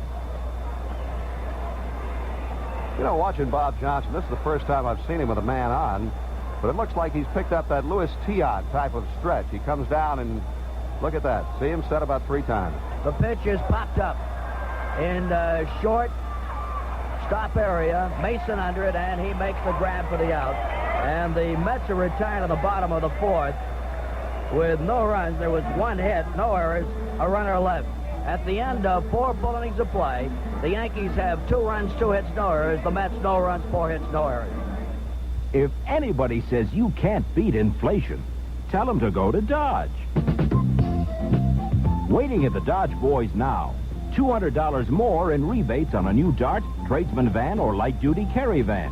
When you buy or lease any new Dodge Dart from stock or a light-duty van, you'll get $200 cash back from Chrysler Corporation. The Dart gives you low purchase price, high resale value, and great gas mileage.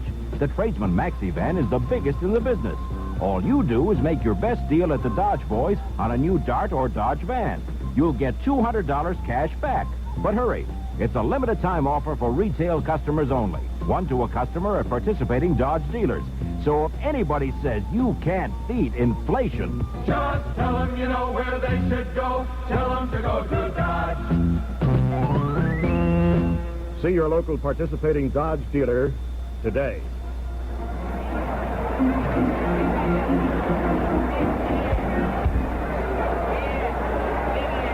Well, we told you that Pat Dobson would pitch against Vida Blue tomorrow night here at Shea at 8 o'clock.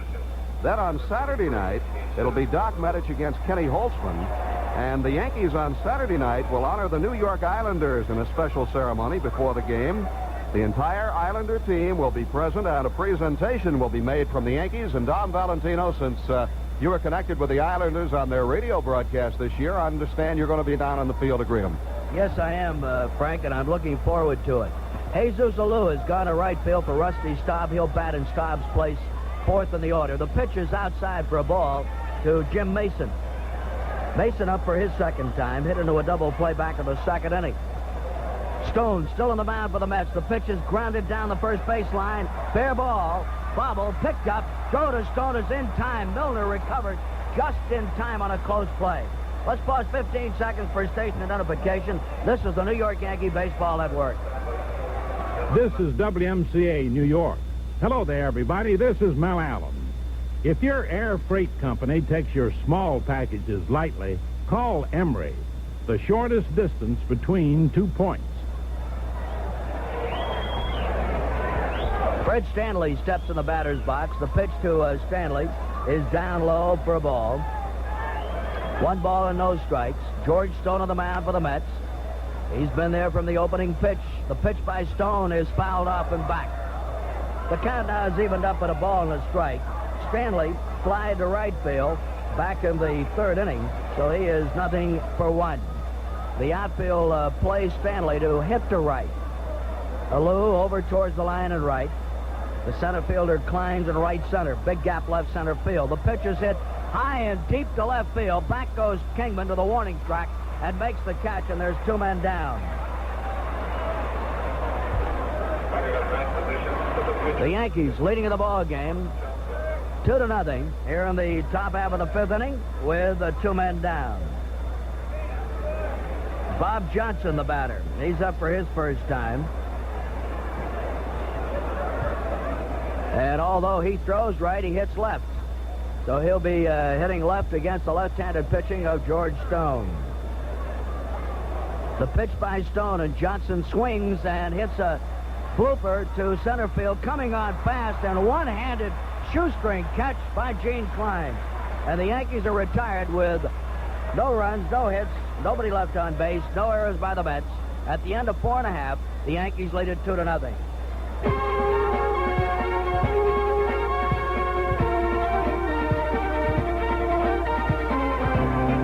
When you are the one, you are the one to count on. Since 1842, Schaefer has always been the one to count on. Schaefer has the rare quality of flavor that never fades, glass after glass. Schaefer is the one that always delivers. Schaefer is the one beer to have when you're having more than one. More than one. Schaefer pleasure doesn't fade even when your thirst is done. Today, among America's great premium lagers, the one that came first is still the one.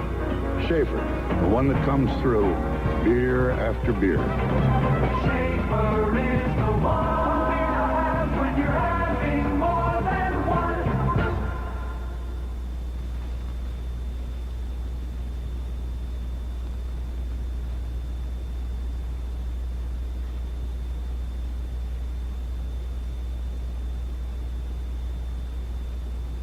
That's Vacation Land.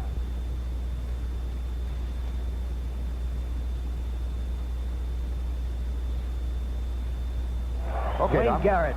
Thank you, Frank. Wayne Garrett leads it off for the Mets in the bottom of the 5th. Bob Johnson into the windup. The pitch is high for a ball. 1 ball and no strikes. The outfield for Garrett around to right and back deep. Walt Williams replacing Elliott Maddox in right center. Johnson's delivery is on the outside corner for a called strike. Counts evened up at a ball and a strike.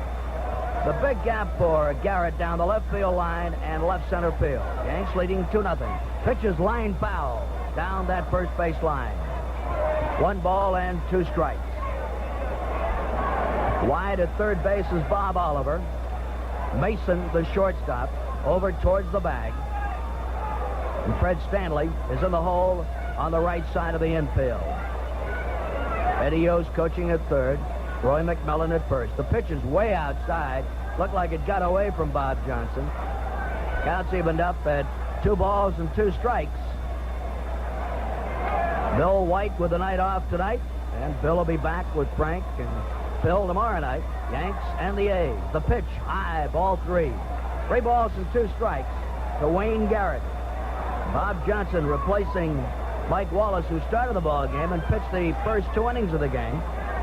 Gave up 3 hits, no runs. The pitch, Garrett fouls it off and back. 3 balls and 2 strikes on Wayne Garrett. And you were mentioning, Frank, before we get a runner on, about Johnson possibly trying to emulate Tiant. That wouldn't be all bad, would it? I don't, no, it wouldn't. Tiant fools a lot of people that way. The pitch is hit high and deep to right. It is a foul ball. Man, he got around on that one and really peppered it. I don't know whether Johnson picked that up for Tiant or whether that is just his natural. Of course, it's his natural delivery, or he couldn't get by with it. Would be a balk. The 3-2 pitch, Garrett grounds one wide of first, taken by Chambliss, who wins the race to the bag. And there's 1 man up and 1 man down in the bottom half of the 5th inning. Dave Kingman, the hitter for the Mets, he went down swinging in the 2nd inning, so he is 0 for 1 tonight. Dave has 5 home runs, 11 RBIs during the regular season, hitting at 200. The outfield's around the left and deep. The pitch to Kingman swung on a miss. He took a tremendous cut. He is big and strong. He was a great athlete at Southern California. The pitch is outside. Counts evened up at a ball and a strike. He's an imposing sight, isn't he, as they say? Yes, he is. What is he, about 6'6", 220, somewhere in that neighborhood? Yeah, he's not small, Frank. The 1-1 pitch to Kingman, and Dave Kingman takes a breaking pitch too close for ball 2. I mean, you're about 6'3", and he's a big man. Yes, he is. 2-0. The Yankees lead it. We're in the bottom of the 5th. The pitch to Kingman, and Kingman swings and misses. As Johnson, with a beautiful change of speed pitch, pulled the string on him. Kingman gave it the big cut and didn't get it. And the count is evened up 2-2. And, of course, if you get it up at his wheelhouse, he's going to put it out of here. He's big and strong. Dave had all of his clothes stolen out of his car. Is that right? I hope the guy that took him is big enough. The pitch is swung on a miss. And for the 2nd straight time, Dave Kingman goes down swinging. I hope the guy that took him is not big enough and can't use him. That'll make it worse. John Stearns is the batter. John is the catcher tonight. Had a chance to meet John. He is an excellent athlete out of Colorado. He was all big age safety, drafted by the Buffalo Bills in a late round. Pitches too close for a ball. And he was involved in that Tug McGraw trade. The outfield is straight away and deep for John Stearns. The pitch by Johnson is outside and low. Ball 2, 2-0. 2 men are down. We're at the bottom of the 5th. The Yankees lead it 2-0. Both runs coming in the top of the 4th. The pitch to Stearns is grounded to short. Mason on the short hop. Fires on a first. He's got him. And the Mets are retired in order in the bottom of the 5th.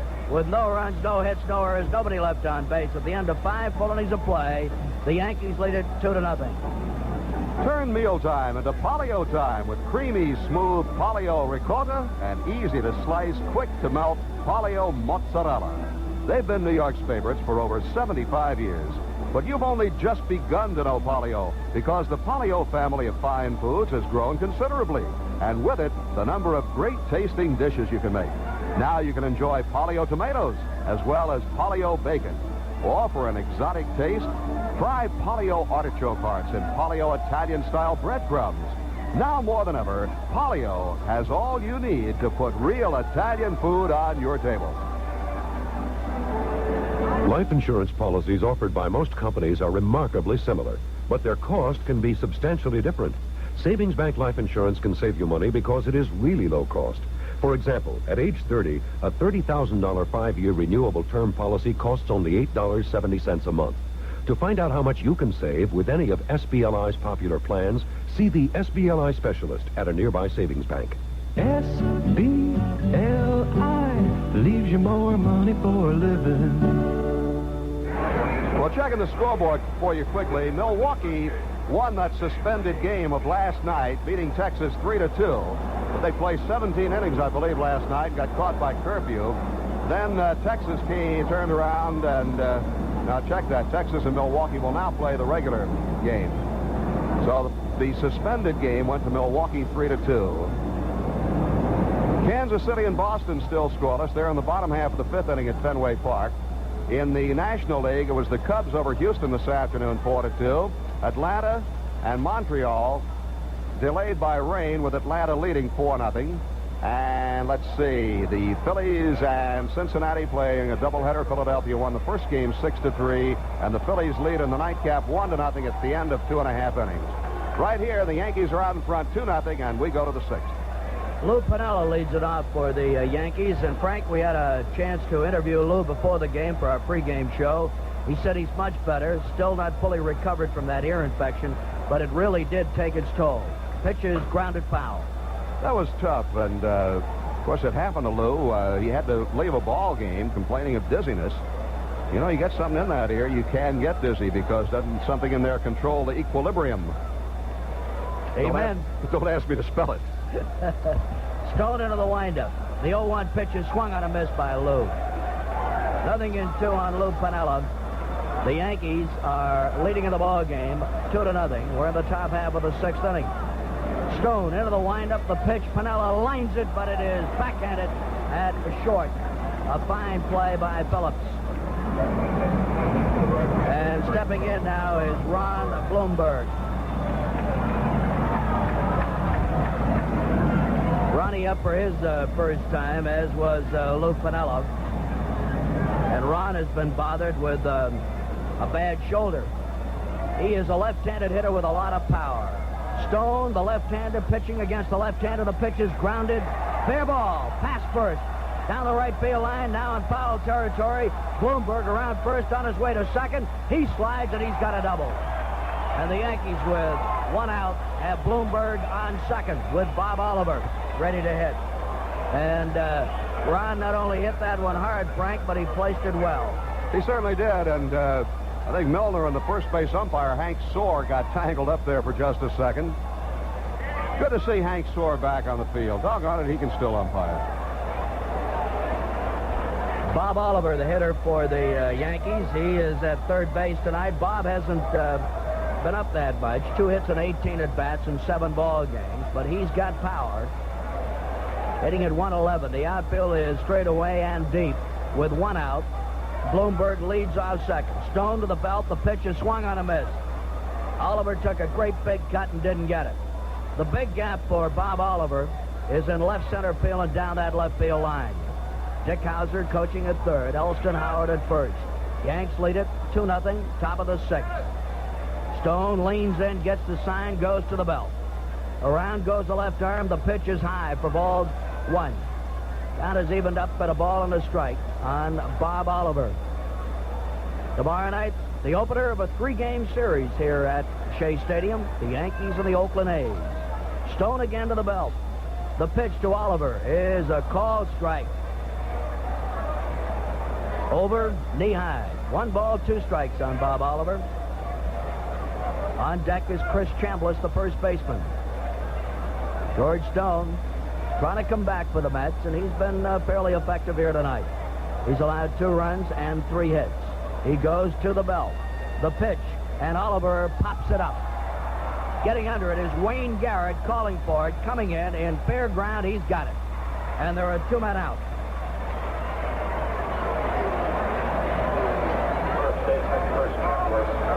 Chris Chambliss, the first baseman, steps in. Chris tonight has flied to center field and grounded to second. He is 0 for 2. Came into the game during the regular season hitting at .272. The outfield shades Chambliss to right. The big gap is left center field and down that left field line. Ron Bloomberg, who doubled down the right field line with 1 out, leads off second. The pitch to Chambliss, grounded foul down the first base line. Bloomberg has good speed for a big guy. He can move. We said Ronnie has been bothered with that sore shoulder. On deck is Walt Williams. The Yankees leading 2-0, 13th annual Mayor's Trophy game. Each team has won 6 games. George Stone goes to the belt. Around goes the left arm. The pitch is down low, outside. 1 ball and 1 strike. The Yankees and the New York Mets in the 13th annual Mayor's Trophy game. Mike Wallace started for the Yankees. Pitched the first 2 innings. Bob Johnson in there now. Stone to the belt. Checks the runner, Bloomberg. The pitch, too close, too low. Ball 2. 2-1. And after the Oakland A's, Frank, the Kansas City Royals, Texas, should be quite a homestand. Yes, it will be. The Yankees continue their American League season play against the Western clubs.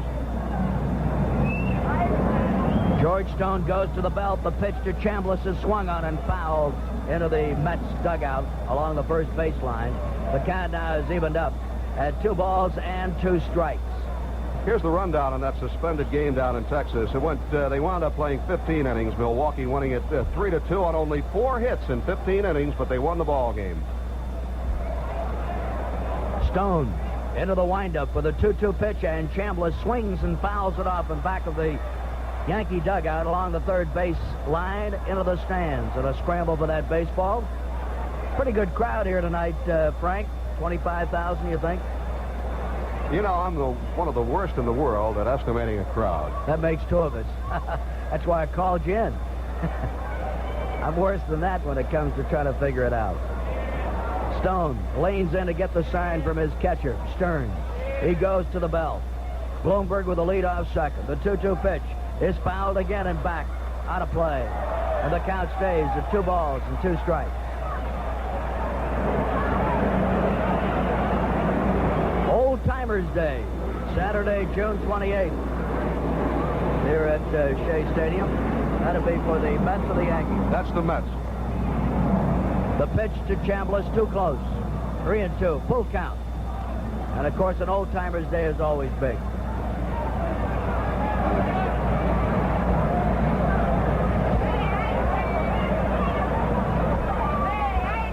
George Stone goes to the belt. Bloomberg with a lead. The 3-2 pitch is grounded foul down the first baseline.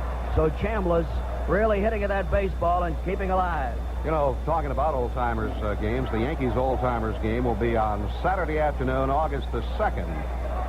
I'm sure we'll see Joe DiMaggio and Mickey Mantle and so many of our old friends. It's always great old-timers day.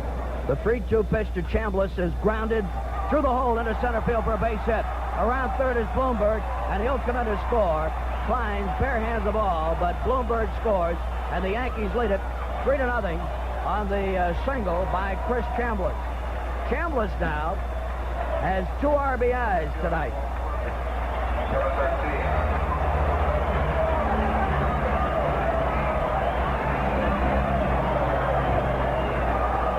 And, of course, the Scooter, he plays in that game, too, doesn't he? Scooter always plays, puts the chewing gum on the button of his cap, and he goes out there and plays shortstop.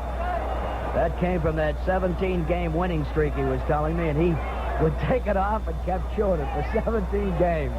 Talk about superstition, but that's what made him a great ball player, not the superstition, the ability. And he was one of the great ones. The pitch is outside for a ball. 1 ball, no strikes on Walt Williams. Walt tonight walked in the 2nd inning. Sacrifice fly in the 4th. An RBI for Walt.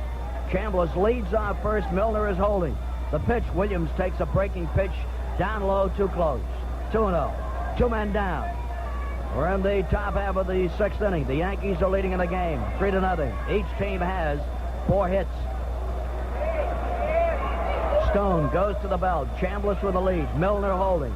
The pitch to Williams. Swung on a miss. Walt took a good cut and didn't get it. On deck is Rick Dempsey. The Yankees and the New York Mets. 13th annual Mayor's Trophy game. Good crowd here tonight. George Stone again to the belt. Checks the runner. The pitch is lined to short. And it is gloved by Mike Phillips. And the Yankees are retired in the 6th inning with 1 run. The Yankees had 1 hit, 1 runner left on base, and no errors by the Mets.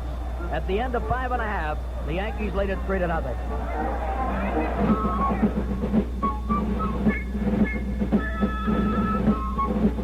After years of selling only one kind of gasoline, the Getty Oil Company is now selling 2. Getty Premium and Getty No Lead. Which one should you use? Well, if you drive a 71 through 74 car, chances are it can run on a gasoline like Getty No Lead. If you drive a 75, it probably has to run on a gasoline like Getty No Lead. On the other hand, if you drive a car that was built in 1970 or before, you'll get the top performance you want from Getty Premium. But no matter what kind of car you've got, Getty's got what's best for it. Remember, don't waste gasoline. But when you do drive, fill up with Getty. No lead for cars built after 1971, premium for cars built before 1971. Getty, we've got what's best for your car.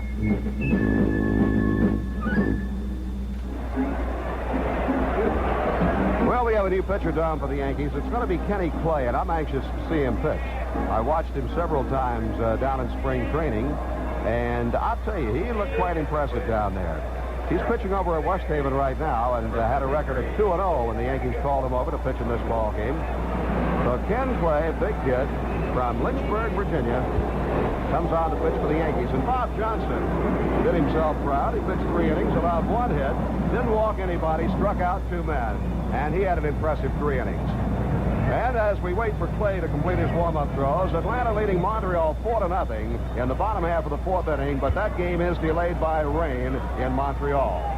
Now, I know a lot of our baseball listeners are probably interested in basketball as well. So in the ABA playoff game, at halftime, the Indiana Pacers 50 and Kentucky 45. And Frank. Dom Valentino has an interest, I'm sure, in that. Still following basketball. Yeah, I sure am, especially having been involved with the New York Nets. We did want to mention from all of us connected with the Yankee broadcast, congratulations to Barry Gray. He is celebrating his 25th anniversary tonight on WMCA. That, of course, is quite an achievement, and it really is a great career at WMCA for Barry Gray. Congratulations from everybody. We're all set to go now in the bottom half of the 6th inning. George Stone, the hitter. The pitch by Clay, high and outside for a ball. 1 ball, no strikes. The outfield is shallow, straight away for the pitcher Stone. Even with a bag at third is Oliver on the grass. The pitch is fouled, in back, over the screen. 1 ball and 1 strike.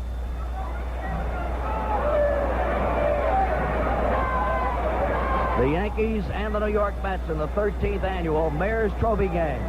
Over $1,300,000 has gone to this benefit game. The pitch fouled off again and back. 1 ball and 2 strikes. And you know, Frank, that is a lot of money for a very, very worthy cause. It certainly is. A lot of kids wouldn't be playing baseball today in the New York area were it not for the Yankees and the Mets giving up an off day in their regular season to play in the Mayor's Trophy game. Ken Clay looking in to get his sign from his catcher, Rick Dempsey. The Yankees lead it 3-0, bottom of the 6th. Clay's pitch, high for a ball. 2 balls and 2 strikes on the hitter, George Stone. Ken Clay looks in, swings into the windup. The 2-2 pitch, and Stone pops it up. In foul ground, racing over is Oliver. Has he got room? He makes a one-handed catch. And Stone is retired in the bottom half of the 6th inning.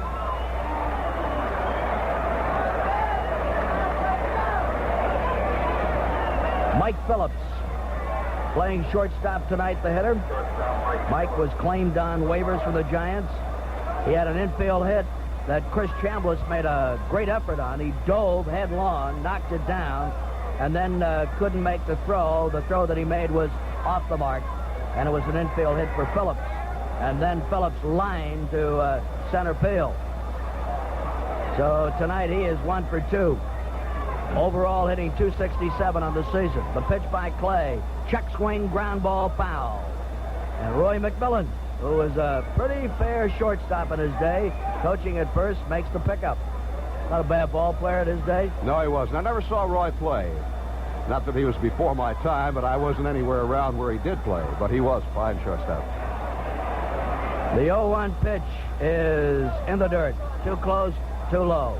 1 ball and 1 strike on the hitter. The Yankees are leading 3-0. We're in the bottom of the 6th. Mike Phillips, a left-handed hitter in the batter's box. The pitch is lined towards the gap, and Piniella is there, playing him just right.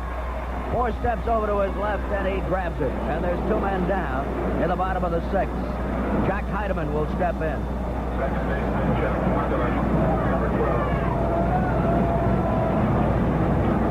Jack Heidemann, a right-handed hitter. The outfield for Heidemann goes back a little. They're medium depth straight away. The Yankees are leading 3-0. The pitch to Heidemann, hit high in the air to deep center field. Walt Williams way back, still going, one-handed, going to the warning track at the 396-foot mark. And the Mets are retired to the bottom of the 6th with no runs, no hits, no errors, nobody left on base. Hey, Frank, get your hands off my Butterfinger. But it looks so good. Well, get your own Butterfinger. Hey, Phil, you're always saying you got to earn a Butterfinger. Yep. Well, I haven't seen you earn this Butterfinger. With its crispy layers of peanut butter, crunchy candy, chocolatey coating, I haven't seen you do any good deeds today. Well, what do you want me to do? Help an old lady across home plate? It's better to give than receive, right? Yep. Give me this Butterfinger, and you'll earn your next one. It's so good, you've got to earn it. You know what Amco did? They told me exactly what it would cost to fix my transmission and got my okay before they did the work. I never heard of anything so nice. And I've been a mechanic for 6 years. You're gonna be surprised, but don't be surprised by the nice little extras at Amco. They've serviced 4 million transmissions. They do things right. Amco, AA, MCL. When your car's transmission needs repair and you want it back fast, take it to one of the Amco centers in the greater New York area. They do things right. Don't be surprised by the nice little extras at Amco. Introduce the man that'll carry you through the remainder of the game. 9th season with the Yankees, one of the outstanding broadcasters in baseball, Frank Messer. Frank, good to have you back. Okay, Tom, thank you very much. As I said before, it's good to be back. And watching baseball again. Randy Tate has come on to pitch for the New York Mets. Right-hander, and Rick Dempsey leads off for the Yankees. Dempsey has flied to right and grounded out to third. Right-hand hitter against a right-hand pitcher. And the first offering. Dempsey takes a strike, let her high. George Stone pitched 6 innings. He's charged with the 3 runs and the 4 Yankee hits. And now Randy Tate on in relief. Into the windup. The pitch to Dempsey. Swung on and lined over the middle, center field, base hit. Dempsey scoots down to first base, makes his turn, and comes back in as Gene Clines returns to the infield. And the Yankees have their 5th hit in the ball game.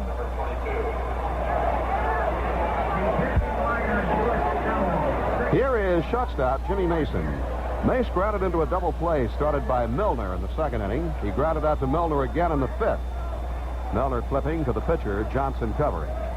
There's the set, the pitch to Mason, swung on, look down the left field line. If it's a fair ball, it's a base hit. It is a fair ball. Base hit down to the corner, extra bases. Running hard, Dempsey. He's going to be waved around third base. Here comes the throw, and there's no relay to the plate.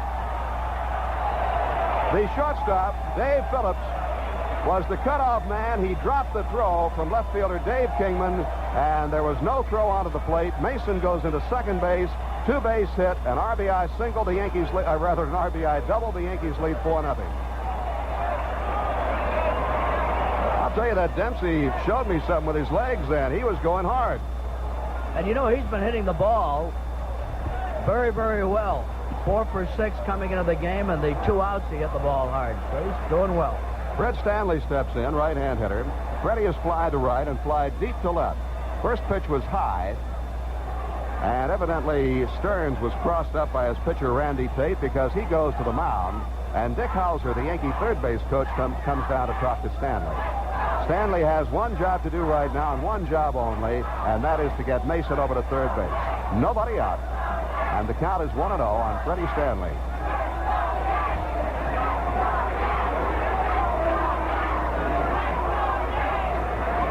Mason leads away at second as Tate studies the sign, comes set, and the pitch to Stanley. He swings and fouls it off to the right side, trying to go to right field with it, or to the right side of the infield. 1 ball, 1 strike.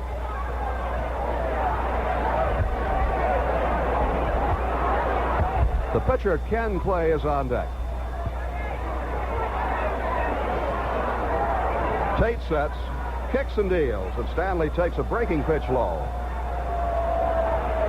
Of the Yankees' 6 hits in the ball game, 3 have been doubles by Bobby Bonds, Ronnie Bloomberg, and now Jim Mason.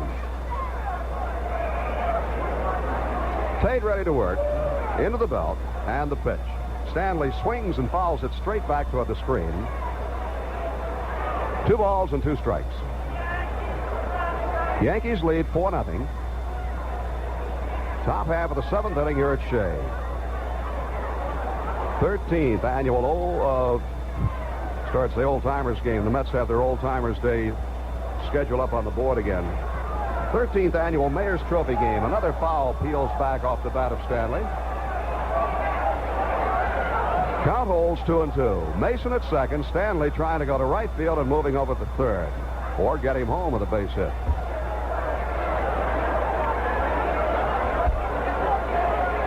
Tate ready, starts his stretch, comes set, here's the pitch, check swing outside, ball 3.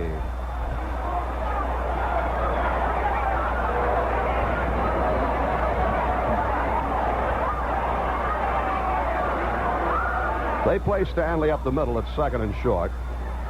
First baseman Milner guards the line, and so does the third baseman Wayne Garrett. 3-2 pitch to Stanley. Here it comes. And he fouls it back again. Stanley's still going to right field.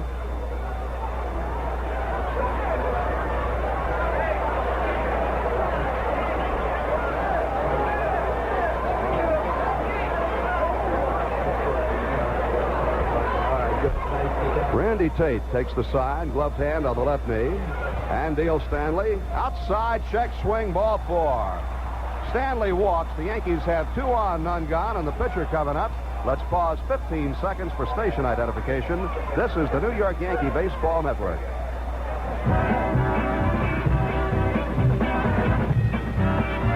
Hi, this is Whitey Ford of the Yankees. When I'm not playing ball, I listen to Leon Lewis, right here on WMCA, New York. Kenny Clay, the pitcher, is up there to bunt. Took the pitch high as he squared away. And Stearns rifled the ball out to second base, but Mason dove back ahead of the throw.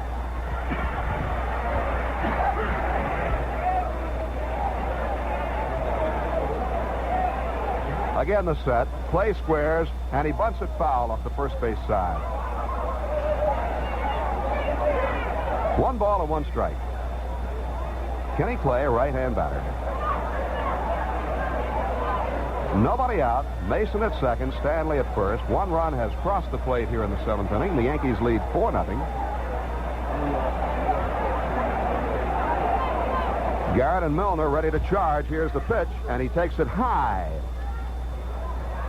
2 balls and 1 strike.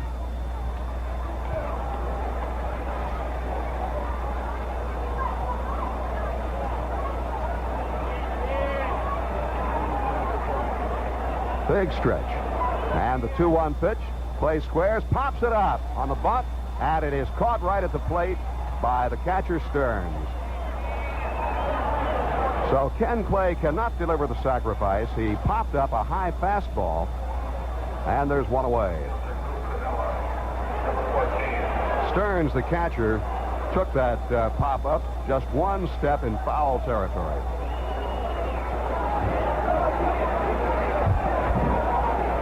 Lou Piniella, for his second time, lined out to the shortstop. Dave Phillips, his first time up.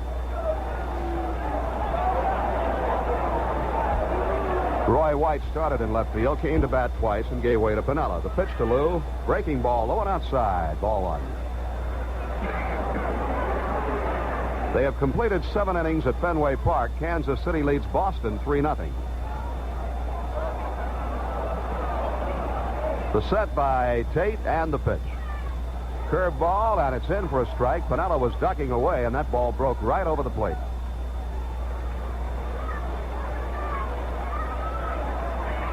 Outfield pretty much straight away for Lou Piniella, with the left fielder Kingman shaded just a bit towards center. Tate's 1-1 pitch. Lou swings, bounces one off the glove of the pitcher, fielded by the shortstop over to second, and he threw the ball away. Here comes Mason on his way home as Milner chases the ball down. Stanley goes to third, and Piniella's at first base. The Yankees lead 5-0.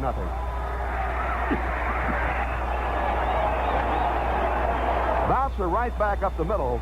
Tate got his glove up, deflected the ball over to shortstop where Phillips got it and then threw it away, trying to go to Heidemann at second for the force play on Fred Stanley. It will be an error on the shortstop Phillips on his throw. And therefore no run batted in. Ronnie Bloomberg steps in. Takes the first pitch outside. Check that. Must have got the outside corner. They put up a strike.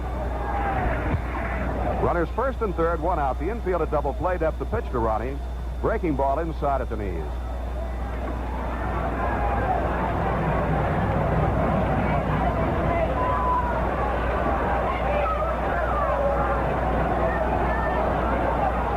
Tate ready. The 1-1 pitch.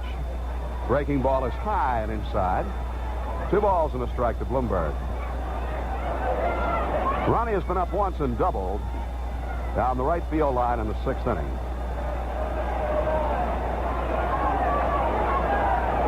And now Tate steps off.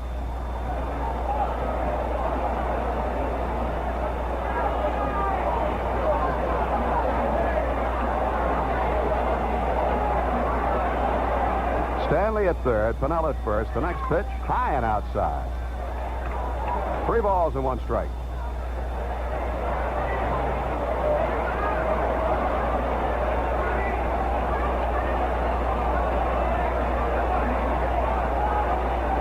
Again, the runners lead out. To the belt, Tate, the pitch, high and outside. Bloomberg is on, the bases are loaded.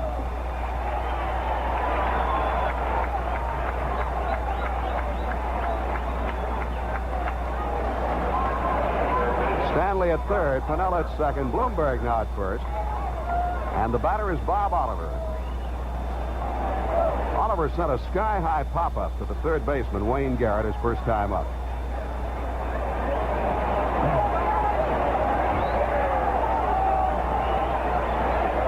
Full windup by Tate. His pitch over the head of the catcher all the way to the backstop. Here comes Stanley trying to score, and he's safe. Fred Stanley scores on a wild pitch.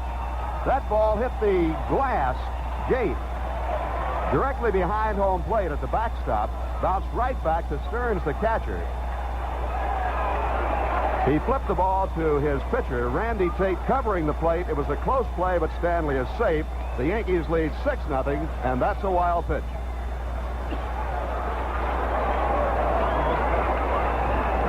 On the play, Piniella went to third, and Bloomberg to second.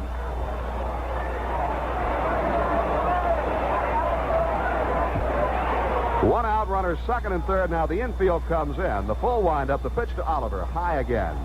Ball 2.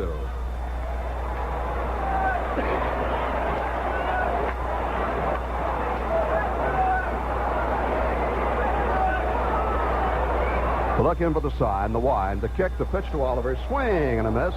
That pitch was high again, but Oliver evidently liked the looks of it.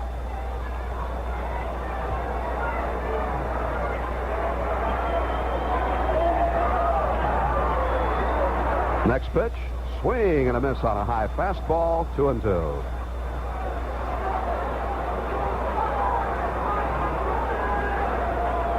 Well, in left field, Dave Kingman has gone back just about as far as he can go against Bob Oliver. 2-2 pitch. Fouled straight back. Yankees in front 6-0 here in the 7th inning. Scoring on a single by Dempsey, a double by Mason, a walk to Stanley, an error by the shortstop, and a wild pitch. Oliver takes a breaking pitch, strike 3 called. That time Randy Tate dropped it in right around his knees. So there were 2 down. And Chris Chambliss the batter. The attendance tonight here at Shea, 26,427. So, Dom Valentino, you were pretty close on your estimate. Not bad. I'm usually about 10,000 off. Tonight I was a little closer. Chris Chambliss is 1 for 3 with 2 RBIs.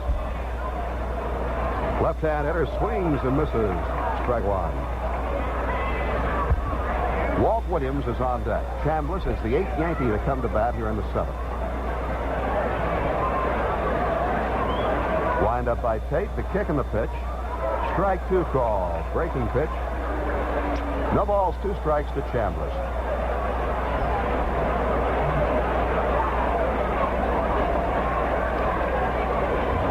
Tate ready again, deals. Fastball is bounced to the right side and on through to right field, base hit. Here comes 1 run. Here comes Bloomberg. He'll score, and the Yankees now lead 8-0 on the throw. Chambliss goes on to second. So Chris Chambliss placed 2 more runs with a bouncing single to right field. He went on to second base on the throw home. As Lou Piniella scores run number 7, Ron Bloomberg trots home with run number 8. Chambliss now with 4 runs batted in the ball game, half the Yankee total. It's 8-0, and now the Yankees have batted around as Walt Williams steps in.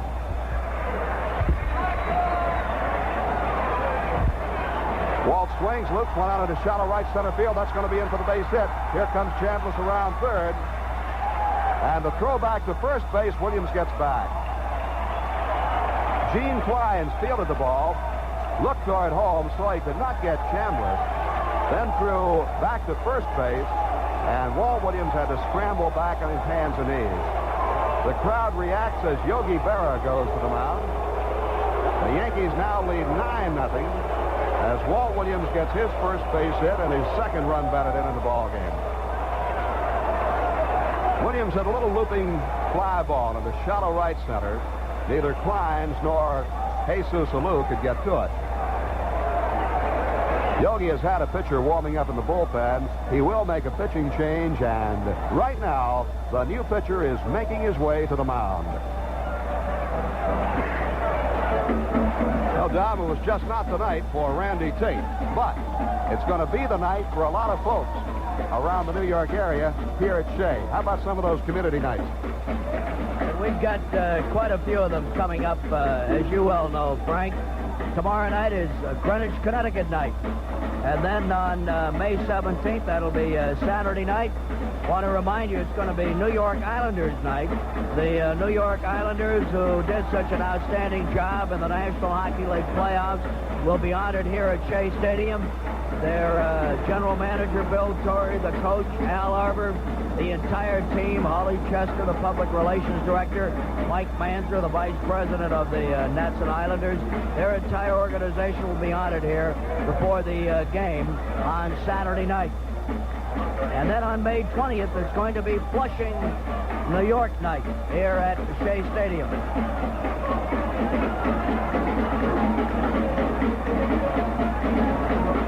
All right, Don, the new pitcher for the New York Mets will be Jerry Cram, a right-hander. So it was just not the night for Randy Tate as he faced 9 Yankee batters in the 7th inning. Got 2 of them out. Could have had the 3rd out except for the throwing error by the shortstop, Dave Phillips. So Tate will be charged with 6 runs, 4 hits, 1 walk, 1 strikeout. Make that 2 walks, 1 strikeout, and a wild pitch. The Yankees 9 runs, 8 hits, and no errors. The Mets no runs, 4 hits, and 1 error.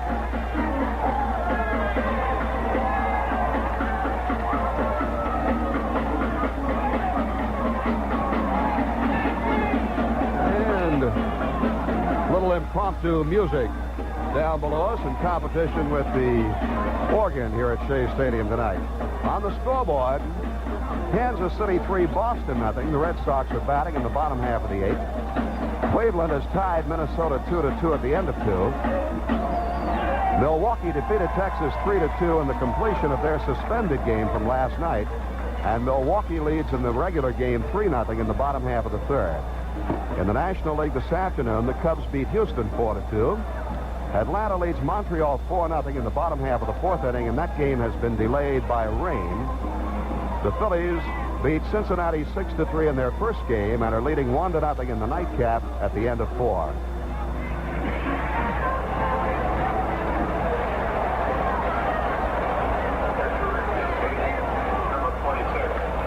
Jerry Cram in the regular National League season had pitched 4 innings in 3 games, a record of 0-1, allowing 6 hits and 3 earned runs.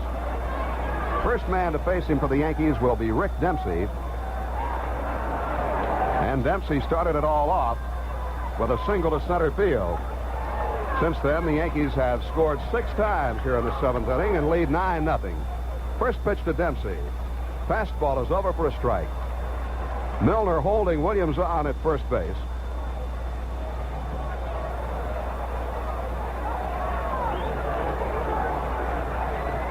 Cram starts his stretch.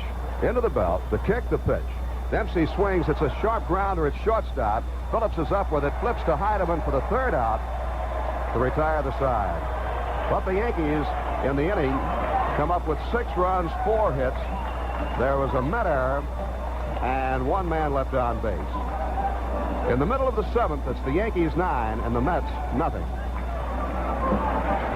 Jake in the sights down the Hudson, Adirondacks and Catskills so tall, foreseeing and doing, glorious viewing, New York State has it all.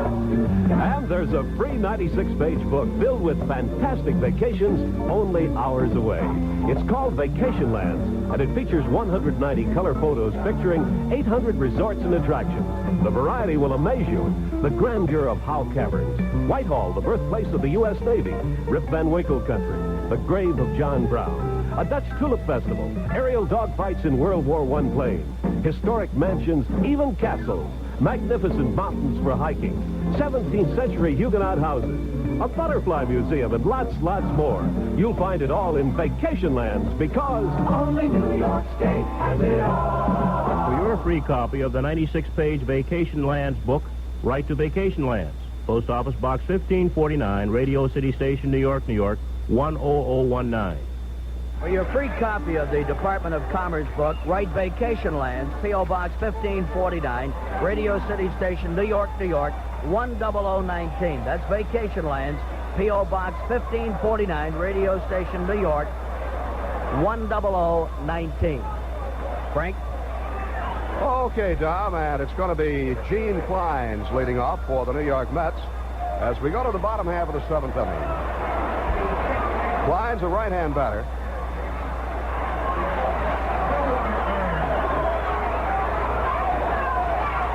Clines in the regular season was batting .111.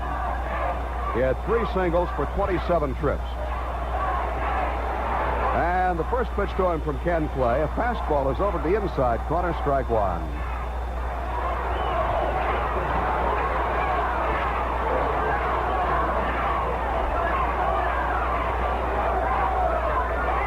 Next pitch, breaking pitch, high.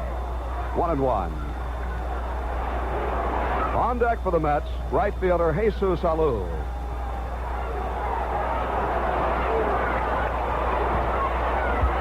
Play ready. Kicks and fires. Fastball is hit right back through the box. Base hit into center field.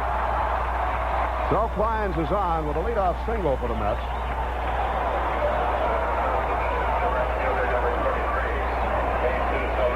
Jesus Alou will be batting for the first time. As I recall the story, Jesus Alou was out of baseball back at his home, and he got a phone call from the Mets. Wanted to know if he wanted to play ball for him. He said, certainly. He's hitting .278 for the regular season. Right-hand batter, and he takes high and inside, ball one. To my knowledge, Jesus is the youngest of the three Alou brothers.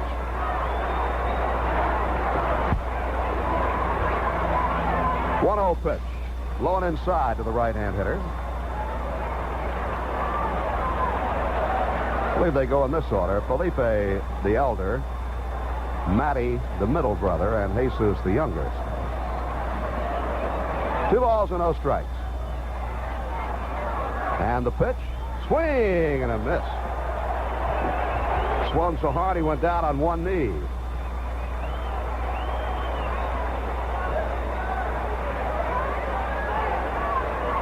Yankees lead at 9-0, bottom half of the 7th inning. Pitch, swung on, hit in the air to right center field, may drop for the base hit and does. Bloomberg cuts it off in the gap, turns around, fires, but his throw is way off the mark as Jesus goes on into second base. And they'll give him a double on that. Gene Clines goes to third.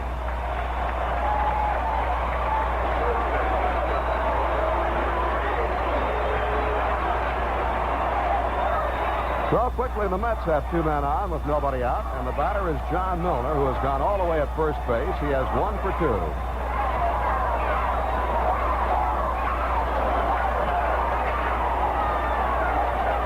With Milner up there, second baseman Fred Stanley goes back in the grass. Chambliss back to the grass, guarding the line. And the pitch swung on and looped down the left field line. Hurrying on for it, Pinella's still going. He's there, makes a one-handed catch. Here comes the runner for the plate. Clines the throw, and he's out! Clines is out at home on the throw by Pinella. The throw came through to Dempsey.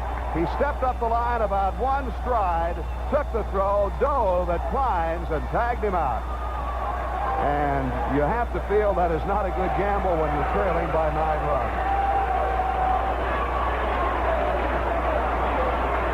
That is the second double play for the Yankees, both of them involving an outfielder. Bobby Bonds threw out John Milner back in the second inning.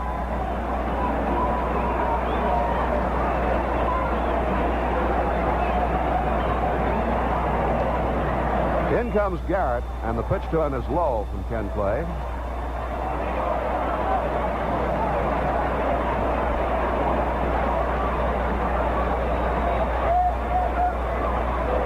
To set the pitch. Must have been low. Looked like it had the plate. 2 balls and no strikes. Back in the second inning, Garrett lined out to Bobby Bonds, and Bonds doubled Milner off first.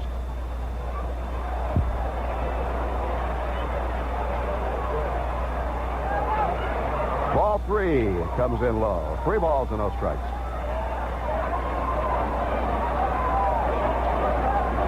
Garrett tonight is 0 for 2. They play him to pull. And the pitch. High, ball 4.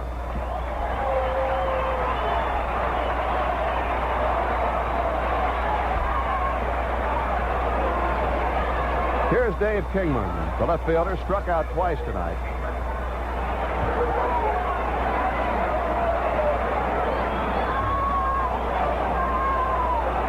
And on deck, the catcher, John Stearns. Kingman, right-hand hitter.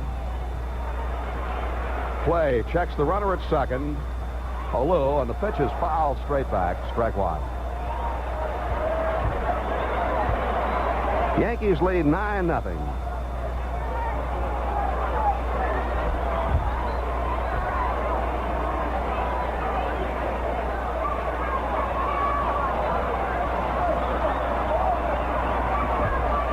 There's the stretch by Clay. Youngster deals, pitches swung on and fouled off over toward the Yankee dugout down the third base line and fielded neatly in the dugout by manager Bill Burton.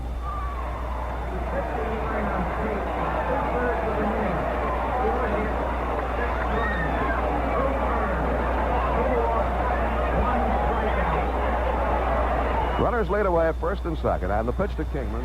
Swing and a miss. He struck him out. Dempsey dropped it, picked it up, and tagged him. And that retires the side. So for the Mets in the seventh, no runs, 2 hits, 2 men left. At the end of 7, it's the Yankees 9 and the Mets nothing. If anybody says you can't beat inflation, tell them to go to Dodge. Waiting at the Dodge Boys now. $200 more in rebates on a new Dart, tradesman van, or light-duty carry van. When you buy or lease any new Dodge Dart from stock or a light-duty van, you'll get $200 cash back from Chrysler Corporation.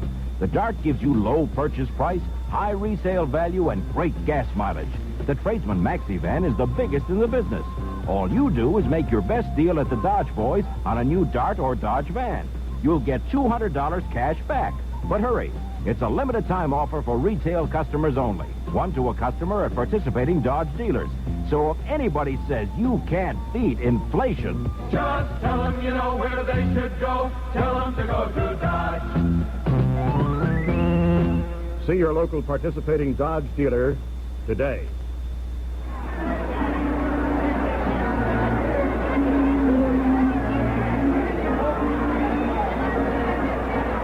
We go to the 8th inning here at Shea Stadium. For those of you who are interested, of the 6 runs scored against Randy Tate, only 2 were earned. Jerry Cram relieved, and he'll start off the 8th inning on the mound for the Mets. Pitching to Jim Mason, Fred Stanley, and then the pitcher, Kenny Clay, unless we see a pinch hitter. Whitey Ford is working with somebody out there in the Yankee bullpen. Mason doubled to drive in a run in the Yankees' 6-run 7th inning.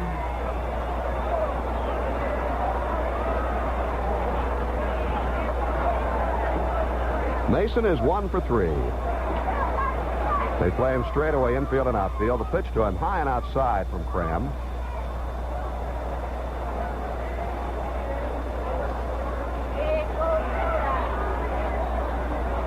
The windup by the right-hander, and the pitch.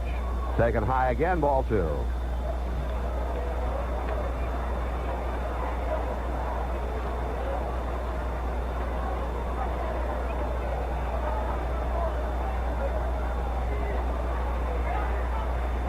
He comes in with a strike.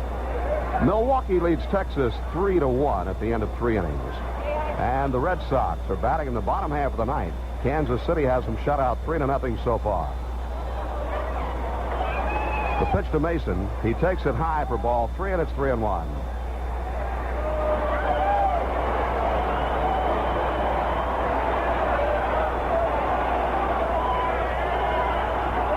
Cram winds and offers. And Mason swings, bounces one to the first base side of the mound. Cram takes it on the hop, races to the bag, gets Mason and runs into first base. Umpire Hank Soar. Soar was hit harder than that in his football days.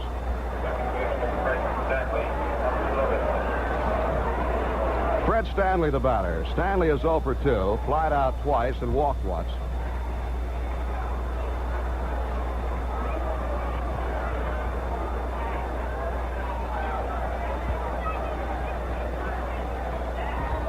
He swings in the first pitch, chops it 2 off to short. Phillips has it, guns him down 2 away. And now we're going to have Greg Nettles batting for pitcher Kenny Clay.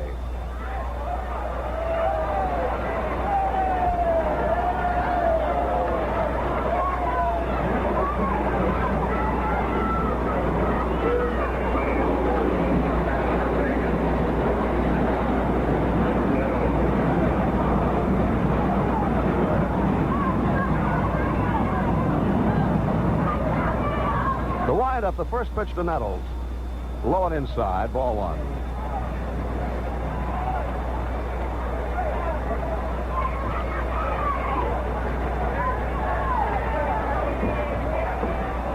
He takes a breaking ball over, 1-1. Nettles during the regular season batting .210, couple of home runs, 13 RBIs. Cram rocks and deals, pitches outside, 2-1. Lou Piniella is on deck.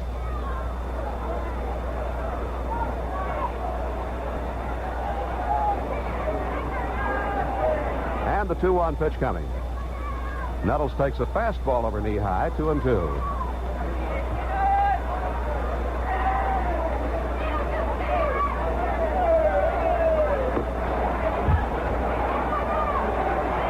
The windup, 2-2 delivery. Swung on, hit on the ground to second base.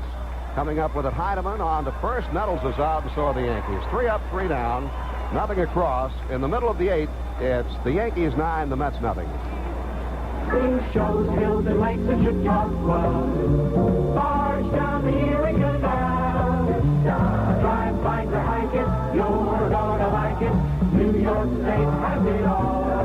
And it's all in our free book, Vacation Lands. 96 pages filled with fantastic vacations, only hours away. You like mountains to look at, mountains to climb? Try the majestic Adirondacks or the rolling Catskills. You want lakes, bays, and rivers? For swimming, snorkeling, sailing, and skiing? Try the Thousand Islands, the St. Lawrence Seaway, or the beautiful Finger Lakes. You enjoy history? Step into it yourself at Fort Ticonderoga and West Point. And for sheer majesty, surrender to the sweep of Niagara Falls. Do it all, see it all, in New York State. Because only New York State has it all. For your free copy of the 96-page Vacation Lands book, write to Vacation Lands, P.O. Box 1549, Radio City Station, New York, 10019. Your free copy of the Department of Commerce book, write Vacation Lands, P.O. Box 1549, Radio City Station, New York, New York, 10019. That's Vacation Lands, P.O. Box 1549, Radio City Station, New York, New York, 10019. Let's pause 15 seconds for station identification. This is the New York Yankee Baseball Network.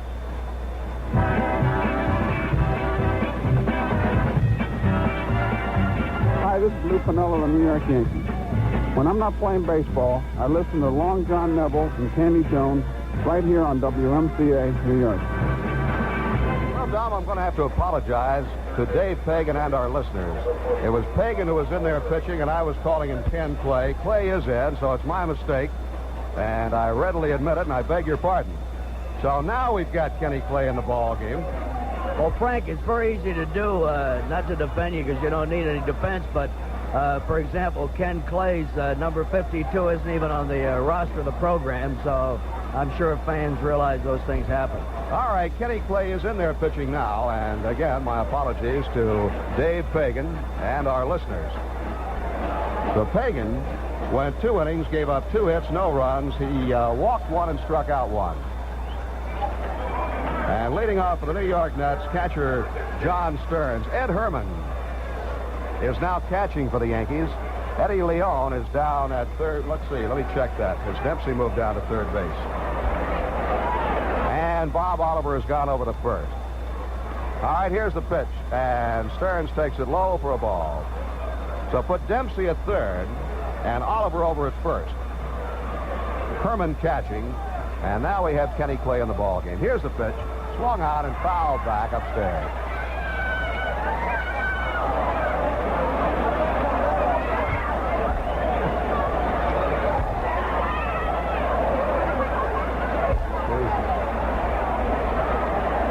Play a right-hander, as was Pagan.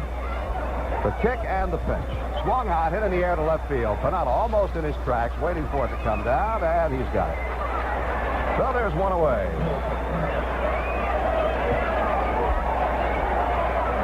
Kranepool will bat now for Cram. Ed Kranepool batting for Jerry Cram. Kranepool very popular among Mets fans and very popular among all the folks who know him. Very likable young man. Left-hand hitter. And Clay's pitch to him is a called strike 1. Mike Phillips is on deck. Dempsey playing him wide at third base. And the next pitch. Swung on, looped out over shortstop. It's going to drop for the base hit. Lou Piniella cuts it off in the hole in left center. And Kranepool is on. Well, it's nothing new for Kranepool. He's been on quite a few times this season. Batting .308 in the regular season for the Mets.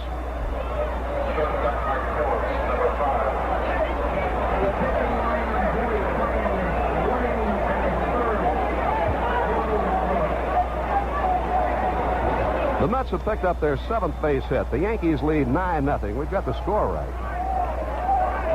And the pitch to Phillips comes in low for a ball.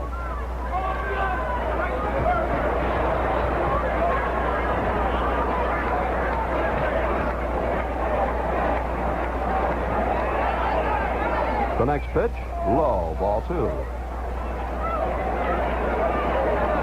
Right-hand pitching Ken Clay, left-hand hitting Dave Phillips. Kranepool at first, Oliver playing behind the bag. Infield, set for the double play, and the pitch. Low again, ball 3.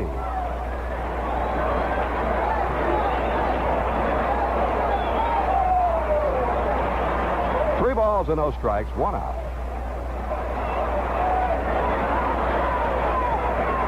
Jack Heidemann is on deck for the Mets. And the 3-0 pitch will be coming. Here it is. It's inside, ball 4. So the Mets have 2 on. Kranepool moving down to second. Phillips on at first, and Jack Heidemann, the batter. Heidemann, a right-hand batter. Gene Clines is on deck.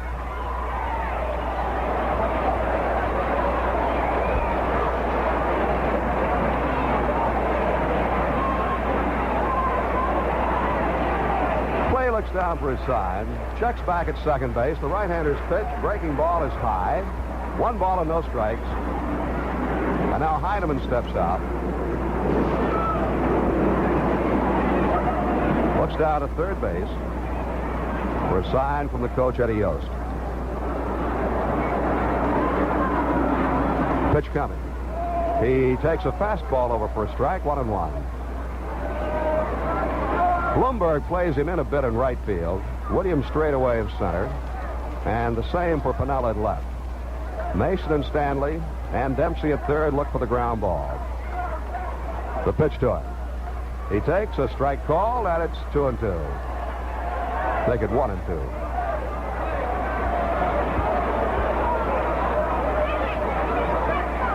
Now Clay walks off the pitcher's mound, puts his fingers to his lips, rubs up the baseball.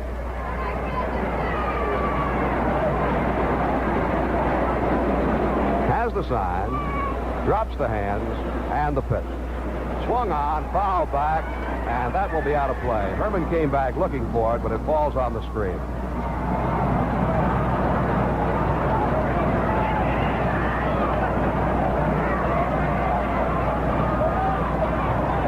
Down the Yankee clubhouse before the game, and I did not see Dave Fagan, and I did not know he had been called up for this game. I knew that they had called Bob Johnson and Kenny Clay, and I talked to Clay for a little while. He kicks and he deals. The pitch is popped up foul again toward the seats outside of first.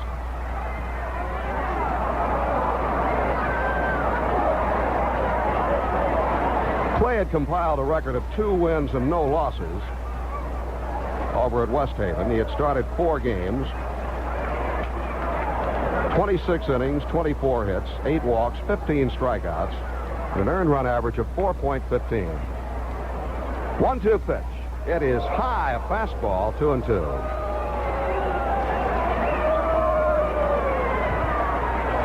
Yankees lead 9-0.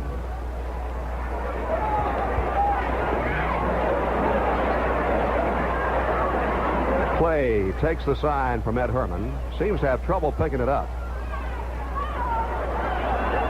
Now he's ready. And the 2-2 pitch. It is high and inside. 3 balls, 2 strikes on Heidemann. The rain did not stop in Montreal, and that game has been postponed. It washed out a 4-0 Atlanta lead in the bottom half of the 4th inning. So they are postponed in Montreal.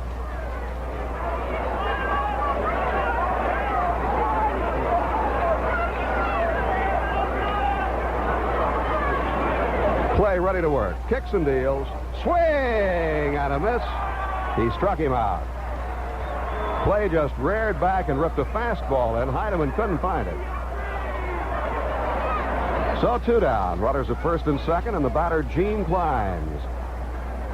Clines singled his first time up. And then was thrown out at the plate trying to score from first base on Jesus, or rather trying to score from third base on John Milner's fly ball to Piniella. There's a ball hit in the air to right field, drops in front of Bloomberg, and the Mets may get their first run. The throw goes into second base. Kranepool scores, and it's a 9-1 ball game. Clinched delivers his second base hit. Little looper into shallow right field. Bloomberg coming in could not get to it. Base hit, run batted in, and the Mets are on the scoreboard. On to third base, Mike Phillips. And with 2 outs, runners at first and third, the batter will be Jesus Alou.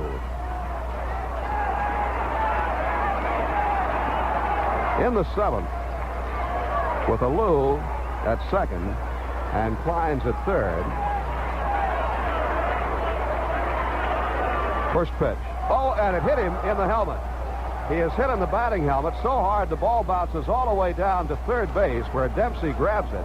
And Yogi Berra quickly comes out. There's where those helmets are so great. He was hit right in the helmet by a pitch. And now gets up and walks down to first base, evidently assuring Yogi Berra and the trainer that he's okay. So Alou, hit by the pitch, goes to first base. Clinched moves on down to second. The Mets have the bases loaded. The batter will be Milner. We start to say in the 7th inning with Clinched at third and Alou at second. John Milner hit an opposite field fly ball. Piniella in left took it. Clinched tagged up at third, tried to score after the catch, and Pinella's perfect throw to Rick Dempsey cut down Clinched.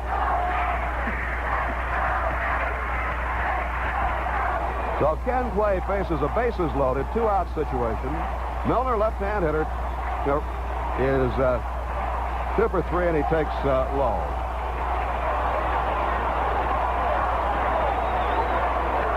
Phillips at third, Clinched at second, Jesus Alou at first.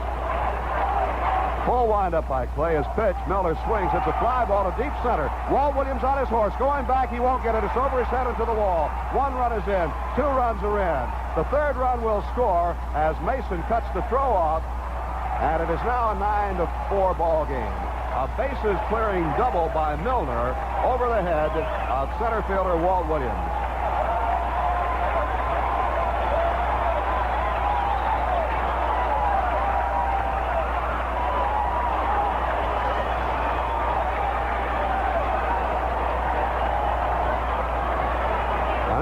Garrett comes on. The Mets have come to life here in the 8th inning. Having been shut out through 7, they have now scored 4 times here in the 8th. Runner at second, 2 down. Wayne Garrett is the 8th man to come up.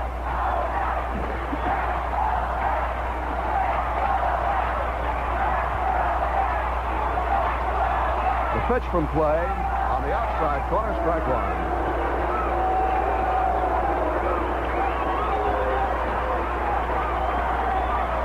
In the Yankee bullpen, left-hander Larry Gura begins warming up. Clay checks second. Here's his pitch. Breaking ball hit on the ground to second base. Scooped by Fred Stanley is thrown to Oliver at first in time, and that retires the side. The Mets come up with 4 runs on only 3 base hits. They leave a man, and at the end of 8, the score, the Yankees 9 and the Mets 4. If anybody says you can't beat inflation, tell them to go to Dodge. Waiting at the Dodge Boys now. $200 more in rebates on a new Dart, tradesman van, or light-duty carry van. When you buy or lease any new Dodge Dart from stock or a light-duty van, you'll get $200 cash back from Chrysler Corporation. The Dart gives you low purchase price, high resale value, and great gas mileage. The Tradesman Maxi van is the biggest in the business. All you do is make your best deal at the Dodge Boys on a new Dart or Dodge van. You'll get $200 cash back. But hurry, it's a limited time offer for retail customers only. 1 to a customer at participating Dodge dealers. So if anybody says you can't beat inflation, Just tell them you know where they should go. Tell them to go to Dodge. See your local participating Dodge dealer today.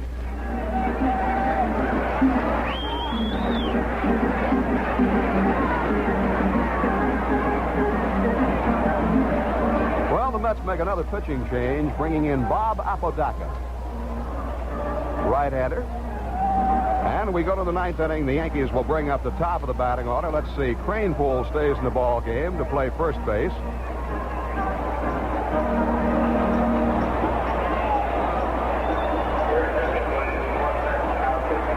And let's see. Any other changes? I don't see them, but tonight you can't rely on it. Now, that's the only one. Ed Kranepool at first base. Bob Apodaca on the mound.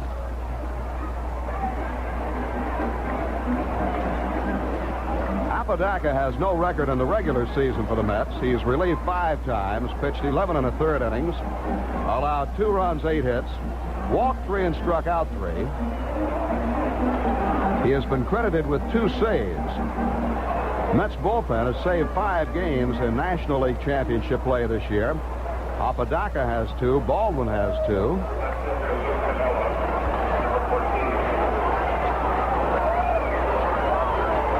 And Hall has 1.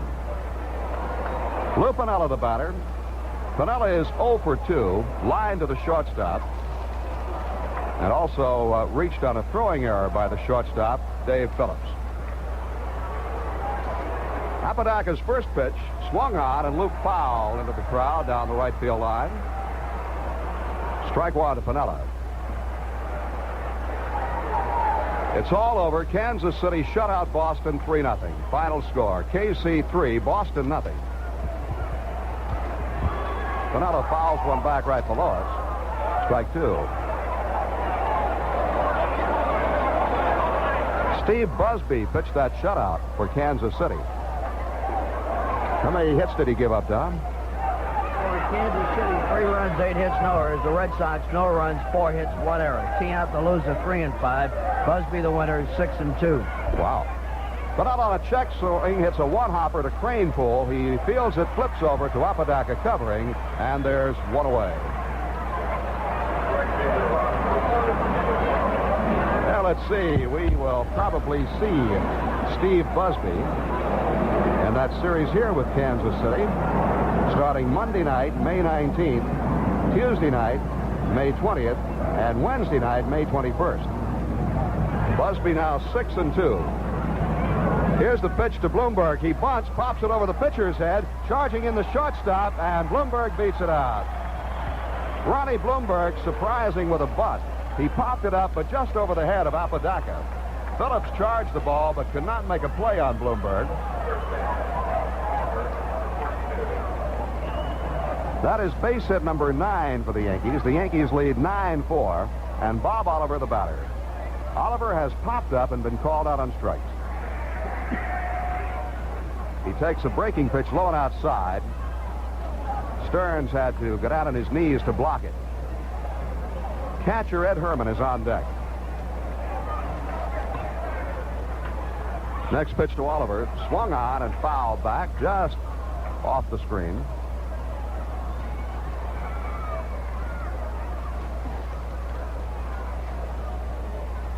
Apodaca is the 4th pitcher used by the Mets. Stone, Tate, Cram preceded him. There's a bouncing foul off the left side, just past the Yankee dugout.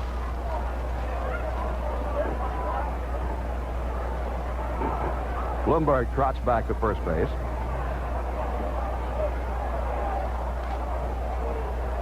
One ball and 2 strikes on Bob Oliver.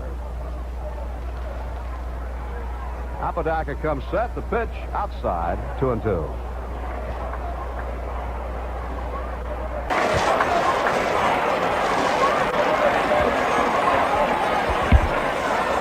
Yankees lead at 9-4. Bloomberg at first, 1 out. Here's the pitch. In the dirt. Blocked nicely by Stearns. 3-2.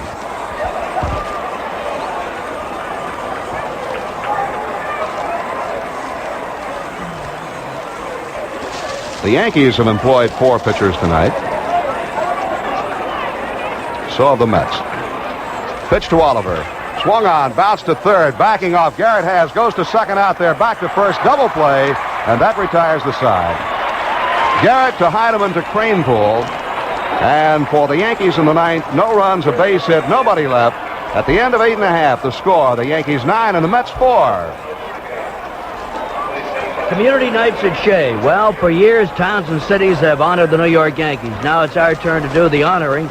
Communities from all over the metropolitan area will be making their way to Shea Stadium to celebrate their night. For example, tomorrow night is Greenwich, Connecticut night. And then on May 20th, it'll be Flushing, New York night. We want to remind you also that on Saturday night, May the 17th, it'll be New York Islanders night. And the New York Yankees will be honoring the New York Islanders in pregame ceremonies prior to the game between the Yankees and the Oakland Athletics. That'll be on Saturday night. And then, of course, on Sunday afternoon, it's Shirt Day. 2 great events on one day. The Yankees play host to the Oakland A's, and a shirt that all youngsters up to age 14 will be thrilled to wear. A pinstripe replica of the regular Yankee uniform shirt made of polyester that will last for seasons to come. And it's complete with a knit collar and Yankee insignia.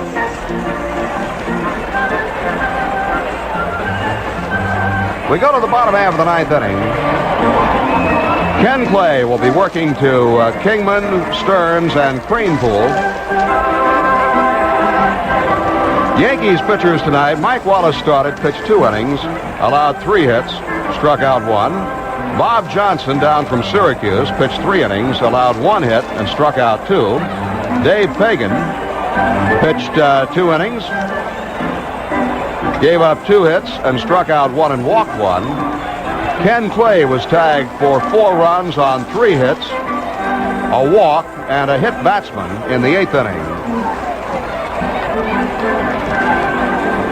So Clay will try to wind it up now against the lower third of the Mets batting order. Kingman leads it off. Enjoying tonight's game and staying until the last out, the commissioner of baseball, Mr. Bowie Kuhn. In box seats, sitting next to Yankee President Gabe Paul, down by the Mets dugout. Wind up by Clay, the pitch to Kingman. Low and outside on a curveball, ball 1.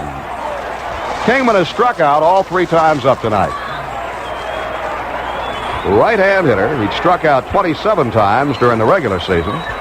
Swings on this one and bounces a foul down the third base line. Rick Dempsey getting a little glove practice. Scoots over well into foul territory to field it.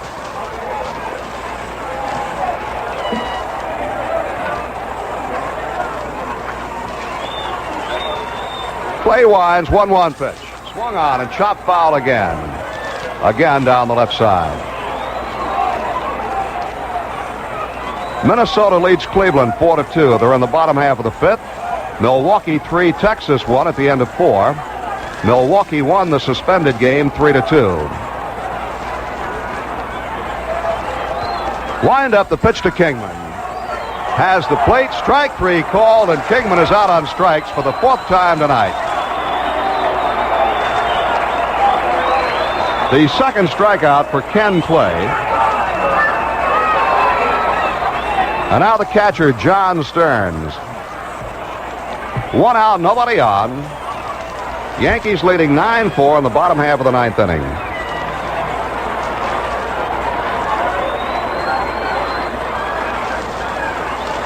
Clay's first pitch to Stearns. In the dirt.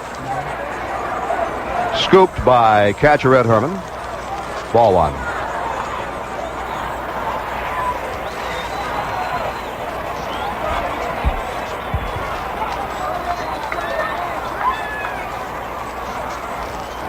Clay reading Herman's sign.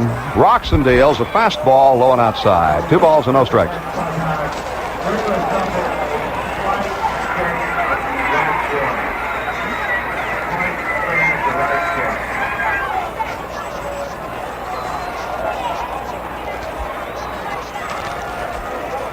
Two balls and no strikes on John Stearns.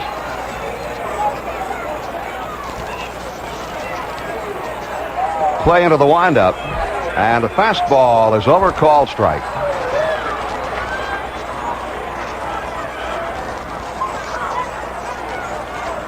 Stearns is 0 for 3 tonight. Grounded twice to short, fly to left, and the pitch. Outside, 3-1. In the National League this afternoon, the Cubs downed Houston 4-2. Atlanta and Montreal rained out, with Atlanta leading 4-0 in the 4th inning. The game has been called by rain. 3-1 pitch. Stearns bounces one to short. Mason on the second hop, fires low, and Oliver scoops it beautifully at first base. A low throw, and Oliver scooped it on the short hop. 2 away. And now Ed Kranepool. Kranepool pinch hit in the 8th inning. And singled. Stayed in the ball game to play first base.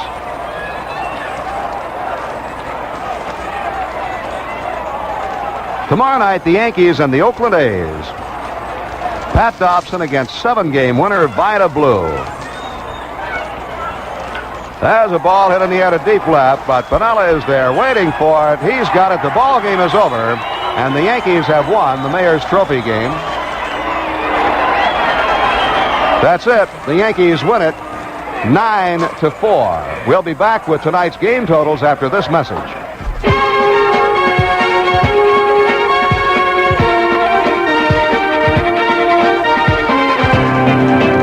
For some, only greatness is good enough. They dream bigger, set their sights higher, and work a lot harder. The brewers of Schaefer Beer have worked their dream since 1842, perfecting a beer with a rare quality of flavor that never fades. Schaefer is the one beer to have when you're having more than one. More than one. Schaefer pleasure doesn't fade even when your thirst is done. Today, among America's great premium lagers, the one that came first is still the one. The one that always delivers. The one that comes through glass after glass. Schaefer is the one beer to have when you're having more than one.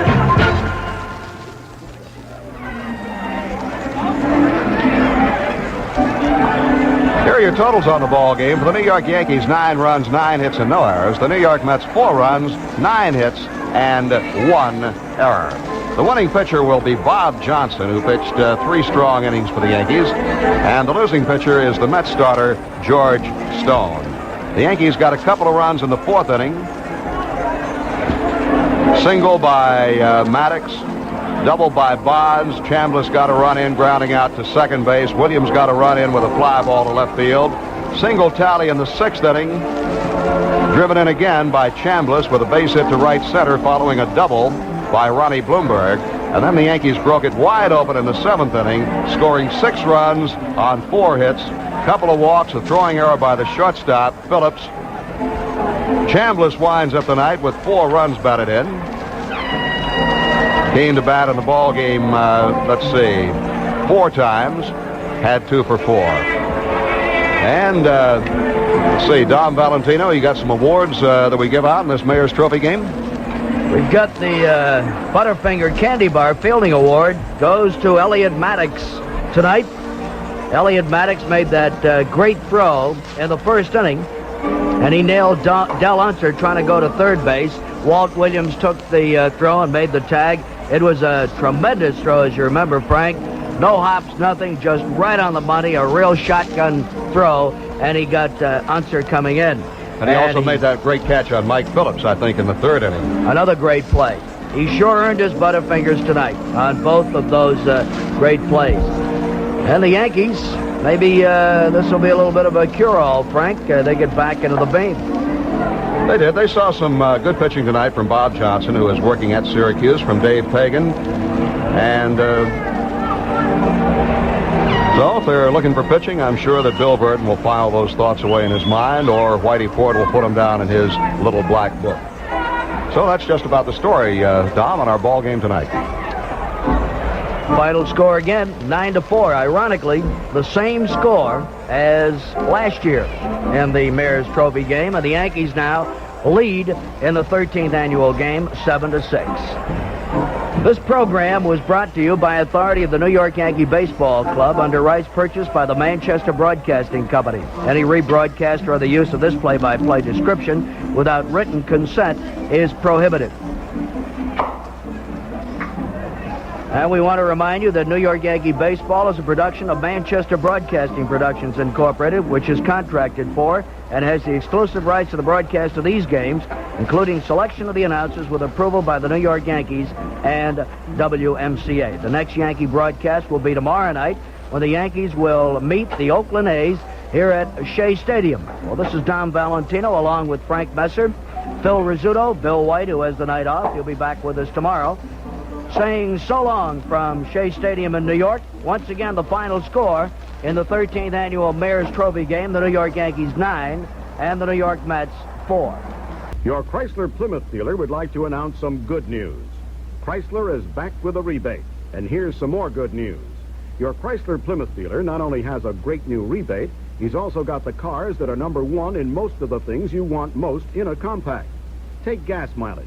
According to the EPA's buyer guide, Duster and Valiant 6s got better gas mileage than the most popular 6s offered by Chrysler's major competitors. And room?